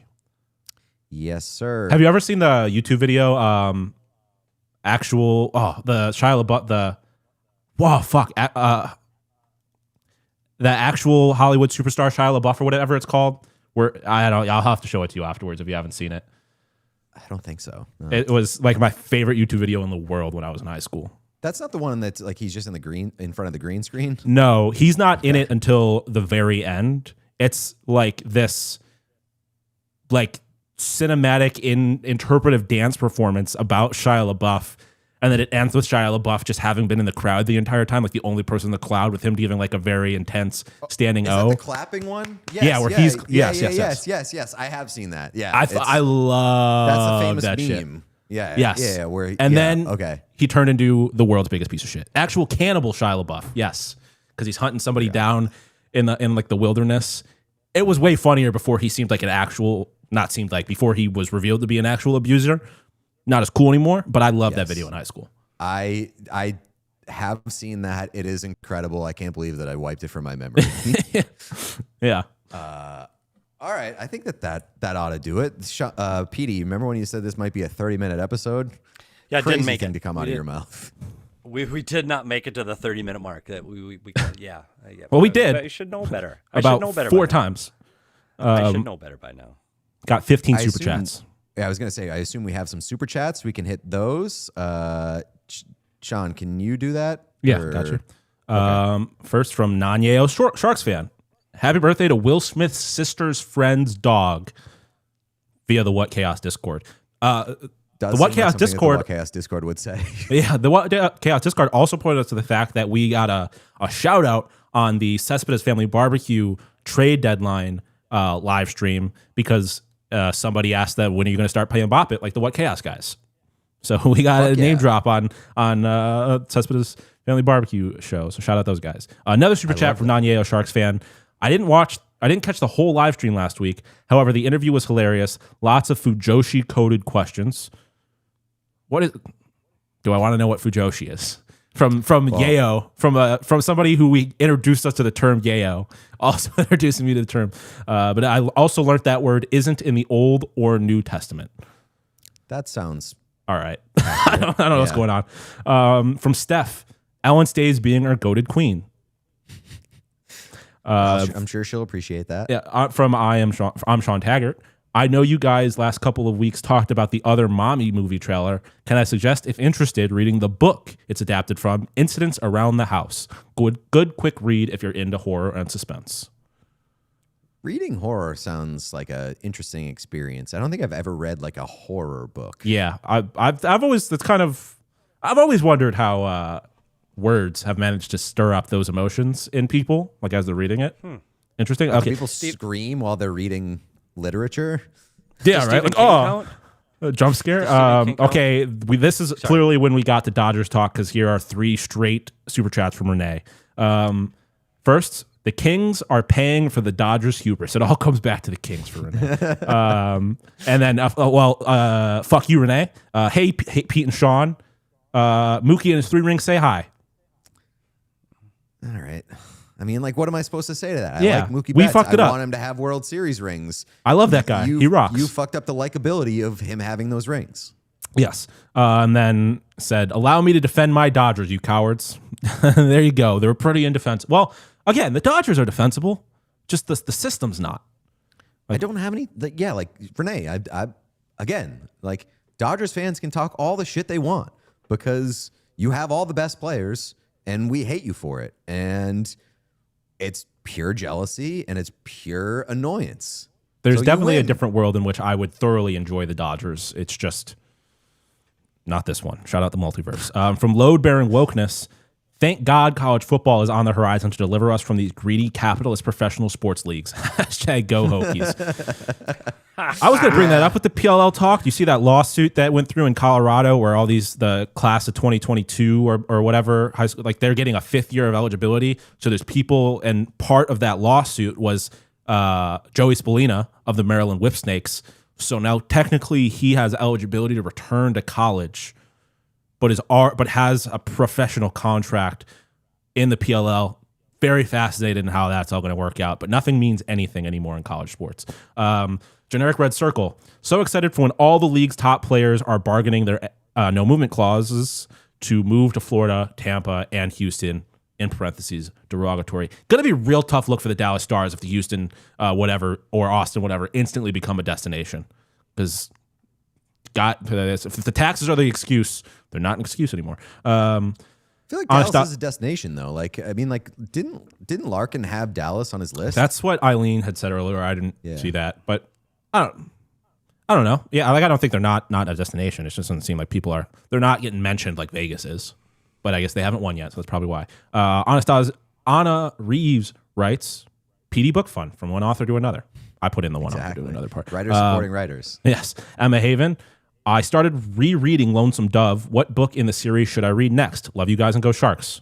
Okay, so I can answer that one. Lonesome Dove, there's a couple of ways you can do it. I obviously recommend doing Lonesome Dove first. That was my experience, and it was the first one written in the series. So I would recommend Lonesome Dove, and then either going to, let me just pull up. I would recommend doing Lonesome Dove and then going to Dead Man's Walk, which is the first in chronological order, then doing Comanche Moon and Streets of Laredo. That's basically going 3, 1, 2, 4, which is how I did it, and I really enjoyed it. Or you could do Lonesome Dove, Streets of Laredo, and then Dead Man's Walk, Comanche Moon, which is 3, 4, 1, 2. You can kind of like Star Wars it, but definitely start with Lonesome Dove and either go in chronological order or in 3, 4, 1, 2. Okay. Stephanie Mills says, blessed with PD 2 weeks in a row. My hot take king. Thank you for gracing us with your presence. Wow, that's nice. Petey, how does it? Like, you're on the show more than I am at this point. Buddy, you know, we talk about my jealousy and my green-eyed monster. It started way back with you guys when I was still at PHNX, and they were talking about doing a national hockey show with the All City networks at that time, and I'm like, dude, man, I've been in the National Hockey League like 20 years. Like maybe my name might come up, maybe. And then like, who? What? And then I'm just telling it like I saw it. That's all. He's just lore dropping that he's hated us fuck from these day guys. one. Just been like these fucking assholes. So what I did is I tuned in, and just like I'm going to do with Robert Pattinson, I go, oh shit, these guys are A, knowledgeable, and B, and probably more importantly, they're damn fun. So they where hockey meets entertainment. I've said it since day one, is what chaos. So I love it here. I feel like I'm doing my best to become a whatnot, and I'm thrilled when I get that text from Pete or DJ saying, hey, you got any time? Because I honest to God, this is the most fun I ever have sitting behind a microphone. So thank you guys for including me. I love coming on and being a part of the chaos. And you are truly welcome on the show literally anytime. You're the best. From Fatima, I did an MCU day yesterday by watching Black Widow, Thunderbolt, and Fantastic Four for Doomsday prep. Now I'm doing What If. The What If series really intrigued me, but that I feel like it's like a series of like what cartoon if animated. This happened in this super. So I believe like there's one where like Captain America is British. Yeah. What if somebody else? It's different. Like there's just different variations on classic MCU things, if I'm understanding it correctly. But I'm not that British deep. Seems like a real. Well, that can't happen. You got to change the whole name. It's an animated thing. It's yeah. I mean, it's different. If you really, really, really need more MCU content, and by the way, you watching those 3 movies to prep for this movie, good Lord. Well, you might need to because, like you said, they're all so interconnected. There's very specific movies you need to have watched to understand what's happening in this one movie. Gotcha. Hell if I know. Matt Friend or Foe, does the MCU suck right now? Yes, but will I 100 or 1000% be back in once the X-Men arrive? You bet your ass. The X-Men would do it for me. X-Men, I feel like, has such untapped potential. Stephanie Mills, are we excited for Gosling as Ghost Rider? I didn't even know that was happening, honestly. I did see that somewhere. I don't really know much about Ghost Rider, to be honest. The announcement at Comic-Con. Yeah, let's do it. He's the Nicolas Cage. That was Nicolas Cage, right? Yeah, I was going to say. It was, yeah. If Gosling's attached, I'm interested. It's just kind of where we are at right now. Yep, fair. Eric Ripperson calling you out a little bit, Pete. Actual Cannibal Shia LaBeouf was a brunch episode. I love that. I have no recollection of like 80% of brunch episodes. So I love that like the Bruntouchables are still alive and well and just like telling me you talked about this years ago. So at least you know I wasn't lying when I said, yes, I've heard of that before. I've seen that before. Nathan McKinnon shark candidacy. DJ's not here, so I'll read your name correctly. May or may not have shouted you out on Casuals. Shout out Katie Nolan. Shit. Hell yeah. I like Katie Nolan reposted our Sabres banner night thing. I just appreciate that people I got defended a lot in those responses, by the way. Like, let us have our fucking banner night. Another super chat from Renee. Shohei leadoff home run. That's the thing that sucks. Shohei's the greatest I'm not athlete. root against Shohei. I can never root against Shohei. People being like he's a gambling addict. No. Ippei was a gambling addict. I refuse to believe that Shohei. By the way, did you hear the phone call? There was a released phone call of Ippei pretending to be Shohei to try and get into Shohei's bank accounts. No. Crazy shit. Someone interviewed his bookie recently, and they said within 30 days of Ippei placing his first bet, it was glaringly obvious to him that he had a gambling problem. So I'm hardcore on believing Shohei. That man can do no wrong. Matt, friend or foe, comes back. Petey, please share your favorite BritBox shows. Petey's been talking about BritBox since I lived in Arizona. Yeah, but Midsummer. I know Midsummer is Acorn. So, but the new one just coming out is Chelsea Detective. Is season 4 drops. Is it Wednesday? Drops tonight. Chelsea Detective drops tonight. Tune in on BritBox. Can't miss. And then Gavin and Stacey. Gavin and Stacey. I'm going to say one more thing about Gavin and Stacey. If you don't know or have heard of the TV show Gavin and Stacey, I will put this in my top 5 Mount Rushmore comedy TV series of all time. Gavin and Stacey. It has heart. It has great character-driven stuff. It is no really bad drama-y stuff. Everybody gets resolved, but it is warm. It is funny, and it is written by James Corden. And if you haven't seen it, it is now on Peacock, so you don't have to go to BritBox. Give Gavin and Stacey a try. It spans over 24 years. They take 5 years off between. It's phenomenal. I don't believe this is a James Corden podcast, but it is also kind of like stay over there and do your shit, James Corden. Like, if you want to go over there and make some shit, I don't have a problem with it. I'm glad he's doing stuff that I can ignore. True. I have no feeling about him outside of that show, so I don't know him, don't watch him. I have no idea about the guy. He's not problematic. I just know that one show. I don't think he's problematic. I just don't think I don't also have any feelings on James Corden. I just think he's zero. Not like for being a cheesy. I didn't watch his show here. Didn't watch his show here in the States. I have a lot of feelings on James Corden, and most of them stem from that video that he did the flash mob for the Beauty and the Beast.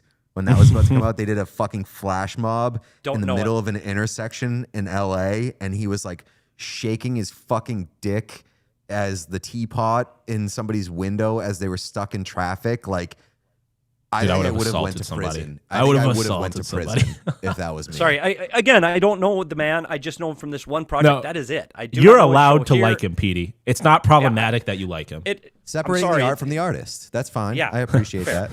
Thank you. Hey, kid, you says, Petey, please come back so you and I can sit here with these kids today. Benign look on our faces. I do, and I will say this, and this is from a place of love, peace and love, is that there are times when I watch the chaos, and you guys will talk about a particular artist, TV show, movie, and I go, no idea. Like zero. Like literally have never heard the name.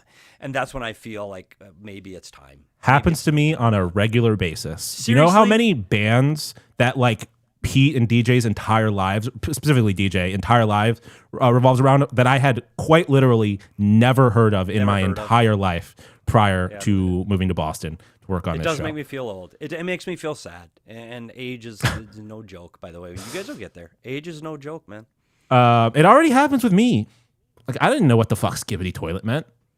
I didn't know what that was. It doesn't mean anything. That's exactly. Yeah. That's the problem. At least when I was a kid and like there were things that I would say that were stupid kid stuff, they meant something. Now you ask a kid like what this thing that you've never heard of is, and they're just like, it doesn't mean anything. It can be anything. That's the joke about it, which I kind of love. There's like this weird level of like self-awareness and like getting it that the youths have where they're like, yeah, this doesn't mean anything. And it pisses old people off that it doesn't mean anything. And like, that's the joke. Yep. That's the rule. That's the goal now. That's what we're doing here.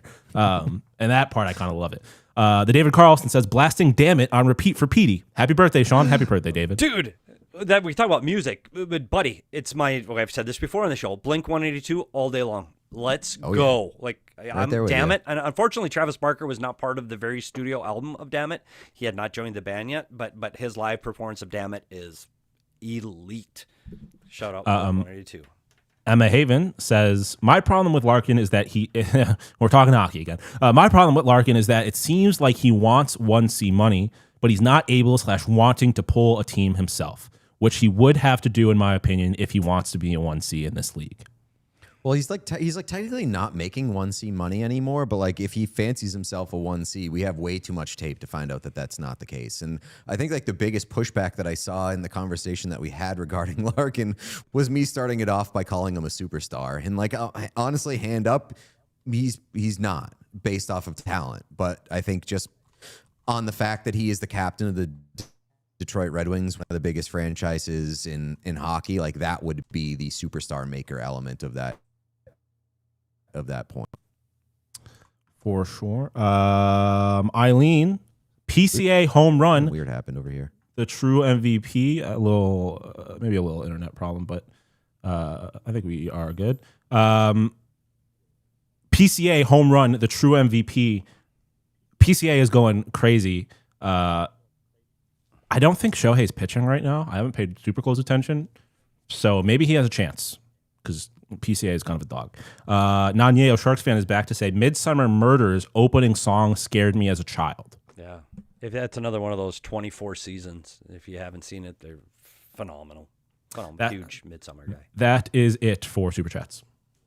Right on. Thank you to everybody who super chatted. Thank you to Petey for staying tuned for, as the chat pointed out, 5 30-minute episodes. We've done 5 30-minute episodes today. Wiki. This is why DJ runs the show. This is why DJ has experience of keeping it. I don't want to say that DJ's specialty is keeping a show on the rails, but he directs and manages a show very well. I'm willing to sit here all fucking day and just like chat while this thing runs. So, our last episode without you and with Petey was 2 hours and 11 minutes. The last episode with you and DJ was 2 hours and 45 minutes. So, so maybe I'm the problem. It's Pete. Wow. We're going 2 hours plus on summer reps, I think, regardless of who's on it. That's fair, yeah. I very much appreciate you sticking it out, Petey. I hope you didn't have other stuff to do today because we took up your whole damn day. Fantastic. Thank you, Sean, for working around some technical issues before the show and throughout the show. Thank you to everybody who listened, who super chatted, who just contributed to the chat. We love you, and we will see you next week. I believe back to regularly scheduled hosting and co-hosting duties. DJ and I will be in the same room. Sean will be across the internet, and we'll all be here Wednesday at noon. Love you. Bye. If you enjoyed this video, please subscribe to What Chaos here on YouTube. You will get everything, daily episodes, player interviews, and so much more. It's all here on the What Chaos YouTube. Hit subscribe.